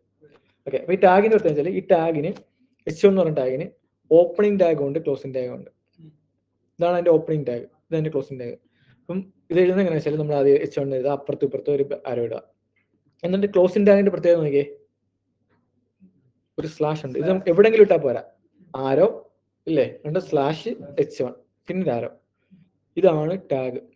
നമ്മൾ ഇനി എഴുതാൻ പോകുന്ന എല്ലാ ടാഗുകളും ഇതേ രീതിയിലായിരിക്കും എഴുതാം. പി ടാഗ് എന്ന് പറയുമ്പോൾ ഇതേപോലെ സെറ്റപ്പ് ഉണ്ട്. ഓക്കെ ആണല്ലോ. എന്തിനാന്ന് വെച്ചാൽ ഞാൻ ചെയ്താൽ നിങ്ങൾക്ക് മനസ്സിലാവും. ഞാൻ ഈ ടാഗിന്റെ ഇത് ഓപ്പണിംഗ് ടാഗ്, ഇത് ക്ലോസിംഗ് ടാഗ്. ഓപ്പണിംഗ് ടാഗ് ഇത് ഇവിടെ തീർന്നു, ആ ആരം കഴിഞ്ഞാണ് തീരുന്നത്. ക്ലോസിംഗ് ടാഗ് ഇത് ഇവിടെയാണ് സ്റ്റാർട്ട് ചെയ്യുക, ഈ ആരം.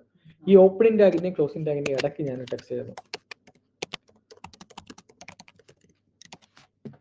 ഓക്കെ, നോക്കിക്കോ എന്ത് സംഭവിക്കും നോക്കിക്കോ. റിഫ്രഷ് ചെയ്യുമ്പോൾ കണ്ടോ ടെക്സ്റ്റ് എന്ത് ചെയ്തു, ഫോർമാറ്റ് ആയി. കണ്ടോ, ഞാൻ ഇവിടെ H1 എടുത്തു, എന്നിട്ട് എന്ത് ചെയ്തു, അതിനിടയ്ക്ക് ഞാനൊരു ടെക്സ്റ്റ് എഴുതി. H1 ഇല്ലാ ടെക്സ്റ്റ് എഴുതിയാൽ നോർമൽ ടെക്സ്റ്റ് പോലെ കാണിക്കും. ഓക്കെ ആണല്ലോ, സേവ് ചെയ്യണം. പക്ഷെ നമ്മൾ ടാഗിലിട്ടാണ് കൊടുക്കുന്നതെങ്കിൽ, ഓരോ ടാഗിനും ഒരുപാട് ടാഗുകളുണ്ട്, ഓരോ ടാഗിനും ഓരോ ഉദ്ദേശമുണ്ട്. H1 എന്ന് പറഞ്ഞ ടാഗിന് ഇടയ്ക്കാണ് നമ്മൾ ടെക്സ്റ്റ് എഴുതുന്നതെങ്കിൽ എന്ത് സംഭവിക്കും, അതിനെ ഹെഡിങ് ആക്കി മാറ്റും. അപ്പൊ H എന്ന് വെച്ചാൽ എന്തായിരിക്കും, ഹെഡിങ് 1 എന്നാണ് അർത്ഥം. ഹെഡിങ് 1 അതാണ്. H2 ഉണ്ട്, H3 അങ്ങനെ പറയുന്നുണ്ട്. ഓക്കെ, ഇതാണ് ഒരു ടാഗ്. സിൻടാക്സ് മനസ്സിലാക്കുക. നമ്മൾ ടാഗ് എഴുതുമ്പോൾ എപ്പോഴും എന്ത് ചെയ്യാൻ, ഓപ്പണിംഗ് ടാഗ് ഉണ്ടാവും, ക്ലോസിംഗ് ടാഗ് ഉണ്ടാവും. അതിനിടയ്ക്ക് നമ്മൾ ടെക്സ്റ്റ് എഴുതും. മനസ്സിലായോ? ഇതാണ് ടാഗ്. ക്ലിയർ ആയത്? പറഞ്ഞു എഴുതി നോക്കിയേ.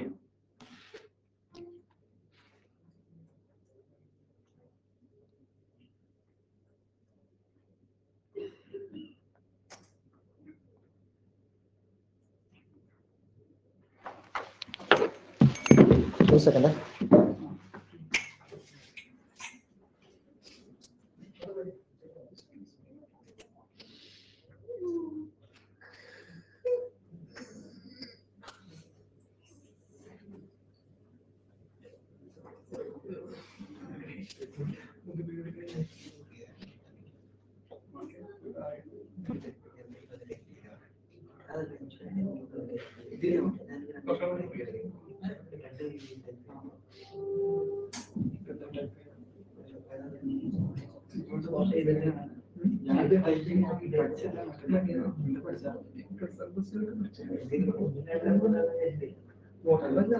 ഒരു പീസിൽ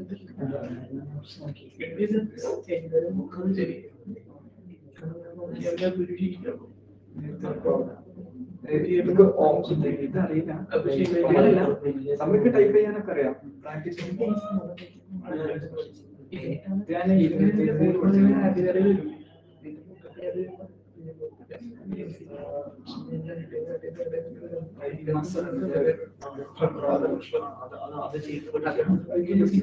എനിക്ക് ഞാൻ പണ്ട് മുതൽ നമ്മള് ചീറ്റ് ചെയ്തത്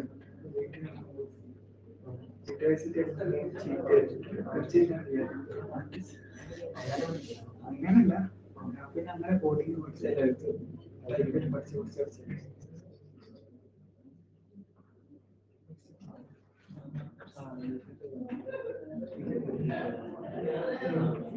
അത് അങ്ങനൊന്നുമില്ല.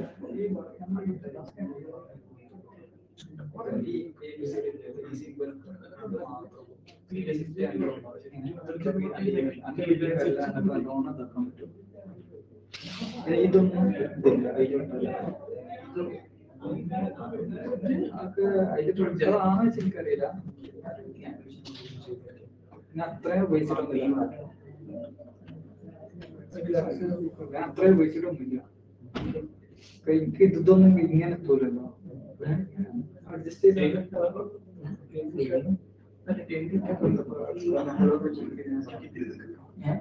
ഞാൻ ഇങ്ങനെ സംഭവം ഇത് നേരെ മാറ്റി ഇങ്ങനെ പോകും, ഇത് നേരെ അടുക്കി ഇങ്ങനെ വരും. ബാക്കി നമ്മൾ ഇതൊക്കെ അഡ്ജസ്റ്റ് സ്പേസ് ഇതൊക്കെ അഡ്ജസ്റ്റ്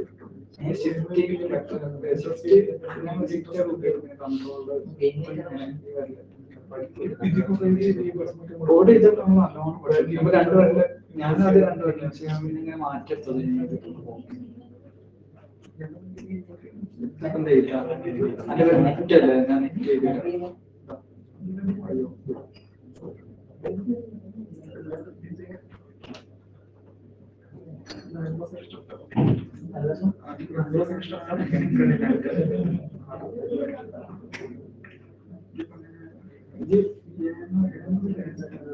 ഡാഡി പുറത്ത് മറ്റേ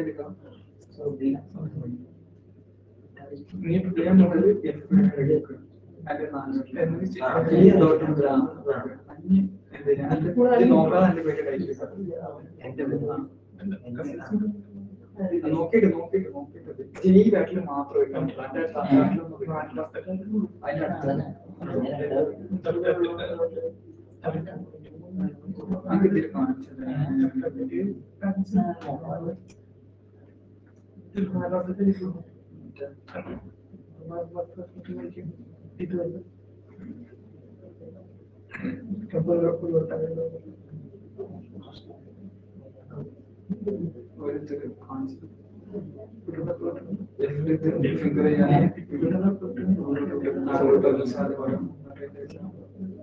നമ്മളെങ്ങനെ ഒരു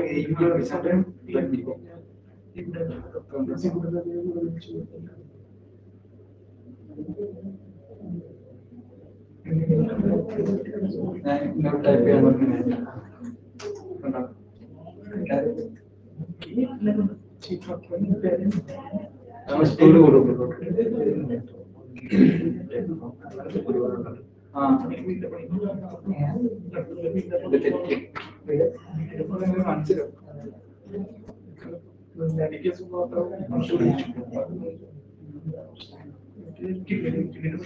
ആദ്യം നോക്കി ചെയ്യണം. ആദ്യം നമ്മൾ നോക്കിയിട്ടില്ല. പോയി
ചെറുത്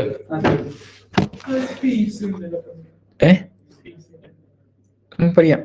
എവിടെ സ്പേസ് ആണ് നിനക്ക്?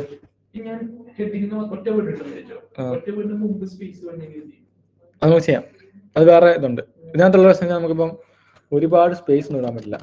സ്പേസ് ഒക്കെ ഇത് ട്രിം ചെയ്ത് കളയും. നമുക്ക് ചെയ്യാം. അപ്പൊ അതിന് ടാഗ് പഠിക്കാം. നമുക്ക് സ്പേസ് ആഡ് ചെയ്യാനുള്ള സാധനമൊക്കെ ഉണ്ട്. 50% NBSP എന്ന് പറഞ്ഞ വേറെ സാധനമുണ്ട്. നോക്കാം. Question tag. ഇനി നമുക്ക് അടുത്തത് ഒരു കാര്യം വെച്ചാൽ നമ്മളിപ്പോൾ ഒരു ലൈൻ കോഡ് എഴുതുന്ന വെച്ചോ. ഓക്കെ, ഈ ലൈനിന്റെ ഒരു കോപ്പി നമുക്ക് താഴെ വേണമെന്ന് വെച്ചാൽ ഇതിന്റെ അറ്റത്തുകൊണ്ട് നോക്കുക. Ctrl+C Ctrl+V അടിക്കുക. താഴേക്ക് വരും. ഓക്കെ, അറ്റത്തുകൊണ്ട് വെച്ചിട്ട് Ctrl+C Ctrl+V. Ctrl+C എന്ന് അടിക്കുമ്പോൾ കോപ്പി ആവും. സെലക്ട് ചെയ്യണ്ട. അതാണ് ഗുണം. ഓക്കെ, അപ്പൊ ഇങ്ങനെ കുറെ ഫീച്ചേഴ്സ് ഉണ്ട് ഇതിനകത്ത്. നമുക്ക് പ്രോഗ്രാമിംഗ് എളുപ്പമായിരിക്കും നമുക്ക്. ഓക്കെ, അപ്പൊ നമ്മൾ അടുത്ത ടാഗ് പരിശീലിക്കാൻ പോകെ. കിട്ടിയോ? ഇങ്ങനെ V നിൽക്കാൻ മതിയല്ലേ? പിന്നെ കൺട്രോൾ V അടിച്ചുകൊണ്ടിരുന്നാൽ മതി. കാര്യം കോപ്പി ആയല്ലോ ഓൾറെഡി, അത് നമ്മുടെ കയ്യിലുണ്ട്. ഓക്കെ, ഇനി നമ്മൾ H1 മാറ്റിയിട്ട് H2 ആക്കുക. രണ്ട് ഓപ്പണിങ് ക്ലോസിങ്, അങ്ങനെ H1 മുതൽ H6 വരെ ഉണ്ട്. 6 അല്ലേ?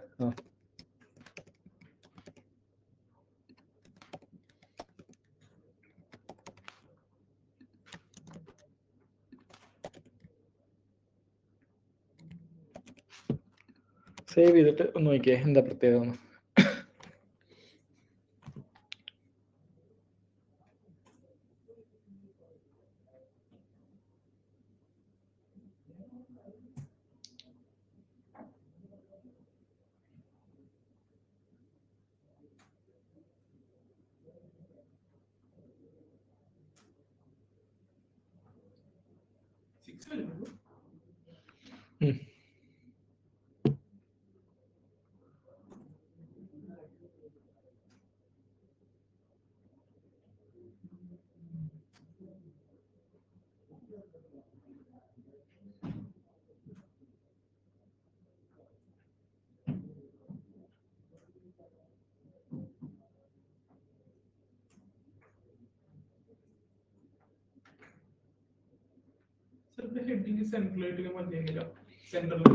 അത് നമ്മൾ CS ആഡ് ചെയ്യണം.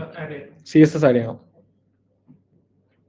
ഇപ്പൊ നീ തൽക്കാലം 2 ദിവസത്തേക്ക് ടാഗ് മാത്രം ഫോക്കസ് ചെയ്യും. മനസ്സിലായി? CSS ഇതെല്ലാം നമുക്ക് സൈഡിലെ വരുള്ള. നമ്മൾ എന്ത് കൊടുത്താലും ഈ സൈഡില് ഇപ്പൊ വലിയതാണെങ്കിൽ കുറച്ച് ഇങ്ങോട്ട് വരുത്തുള്ളൂ. ഓക്കെ ആണല്ലോ? ഓക്കെ, സേവ് ചെയ്ത് നോക്കിയോ എന്താ സംഭവിച്ചേ? ഹെഡിങ്ങുകൾ വന്നു. H1 ആണ് ഏറ്റവും വലുത്, H6 ഏറ്റവും ചെറുത്. ഹെഡിങ് തന്നെ പല പല സൈസിൽ വരും. H1 ഏറ്റവും വലുത്, പിന്നെ അങ്ങോട്ട് വരുമ്പോഴത്തേക്കും കുറഞ്ഞു വരും സൈസ്. ഓക്കെ ആണല്ലോ? ഇതൊരു ടാഗ് H1 to H6. ഇത് ഹെഡിങ് 1, ഹെഡിങ് 2 ഇതെല്ലാം സെപ്പറേറ്റ് ടാഗുകളാണ്. ഓക്കെ, അപ്പോൾ ഇത് സിന്റാക്സ് മനസ്സിലായല്ലോ. ഓപ്പണിംഗ് ടാഗ്, ക്ലോസിംഗ് ടാഗ്, അതിനിടയ്ക്ക് ഡേറ്റ, അതിനിടയ്ക്ക് ഇടുന്ന ഡേറ്റയ്ക്ക് ആ ടാഗിന്റെ ഫീച്ചർ അപ്ലൈ ആവും. ഓക്കെ ആണല്ലോ? ഇനി അടുത്താണ് P ടാഗ്. അപ്പൊ നിങ്ങൾക്ക് വേറെ കാര്യമുണ്ട്, ഇതിന് ഒരു ഷോർട്ട് കട്ട് ഞാൻ പറയാം. നമ്മൾ ടാഗ് എഴുതുമ്പോഴേ H1 ടാഗ് ആണ് വേണ്ടത് വെച്ചാൽ H1 എഴുതാം. അടിച്ചു കഴിഞ്ഞാൽ opening tag closing tag automatically വരും. H1 മാത്രം അടിക്കുക. H1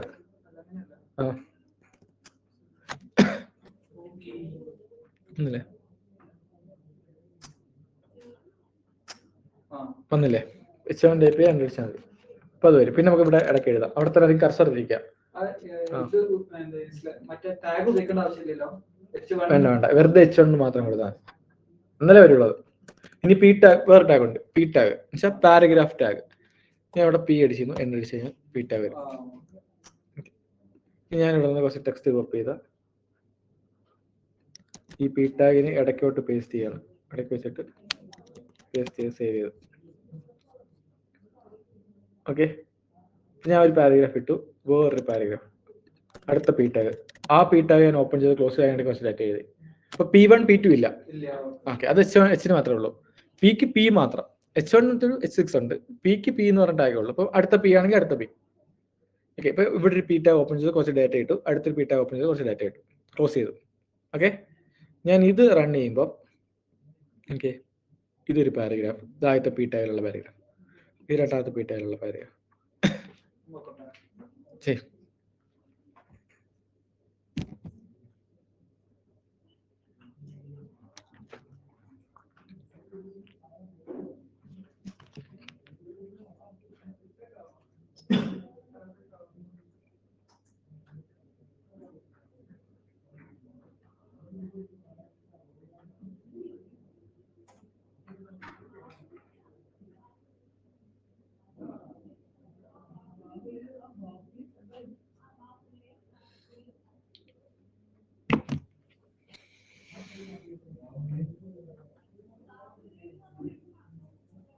ചെയ്തോ? ഓക്കെ, വന്നോ? പാരഗ്രാഫ് വന്നോ? ഓക്കെ, നമുക്ക് ഇന്നിവിടെ സ്റ്റോപ്പ് ചെയ്യാം. ഇതാണ് സംഭവം. ഇപ്പൊ ഒരു ബേസിക് ഐഡിയ നിങ്ങൾക്ക് കിട്ടിയില്ലേ?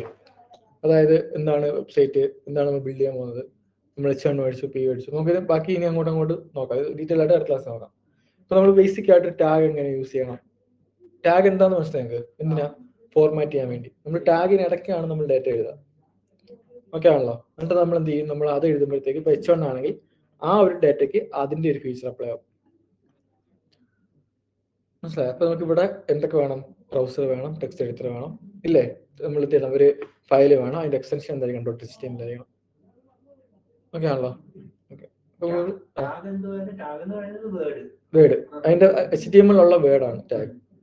നമ്മൾ ടാഗ് എന്ന് പറയാം, വേർഡ് എന്ന് പറയാം, ടാഗ് എന്ന് തന്നെയാണ് പറയാം. ടാഗ് എന്തിനാന്ന് വെച്ചാൽ ടെക്സ്റ്റിനെ ഫോർമാറ്റ് ചെയ്യാൻ. നമ്മളിപ്പോൾ ഒരു ടെക്സ്റ്റിന്റെ ഇടയ്ക്ക് ഒരു ടാഗ് എഴുതി കഴിഞ്ഞാൽ ആ ടാഗിന് ഒരു ഫീച്ചർ ഉണ്ടാവും, അത് ആ ടെക്സ്റ്റിന് അപ്ലൈ ആവും. H1 ഇട്ടിട്ട് നമ്മൾ അതിനിടയ്ക്ക് ഒരു ടെക്സ്റ്റ് എഴുതിയാൽ ആ ടെക്സ്റ്റ് ഹെഡിങ് ആയിട്ട് മാറും. കണ്ടോ? ഇപ്പൊ വന്നില്ലേ? വെറുതെ ഒരു ടെക്സ്റ്റ് എഴുതിയാൽ ചുമ്മാ നോർമൽ ഫോണിലായിരിക്കും കാണിക്കുക. നമുക്ക് ഇങ്ങനെ ഓരോന്നോരോന്ന് ക്രിയേറ്റ് ചെയ്യാൻ പറ്റും. ഇത് പാരഗ്രാഫ് പ്ലീറ്റ് ആയിട്ട് പീറ്റാഗ് ഇടാതിടാണെങ്കിൽ രണ്ടും ഒന്നിച്ചിടണേ. ഇതൊരു പാരഗ്രാഫ് ആയിട്ട് മാറി, ഇത് മറ്റൊരു പാരഗ്രാഫ് ആയിട്ട് മാറി. കണ്ടോ? ഇനി ഒരുപാട് ടാഗുകളുണ്ട്. ചിലപ്പോൾ ജസ്റ്റ് തുടങ്ങി വെച്ചെന്നേ ഉള്ളത്. ഓക്കെ, സ്റ്റോപ്പ് ചെയ്യാം.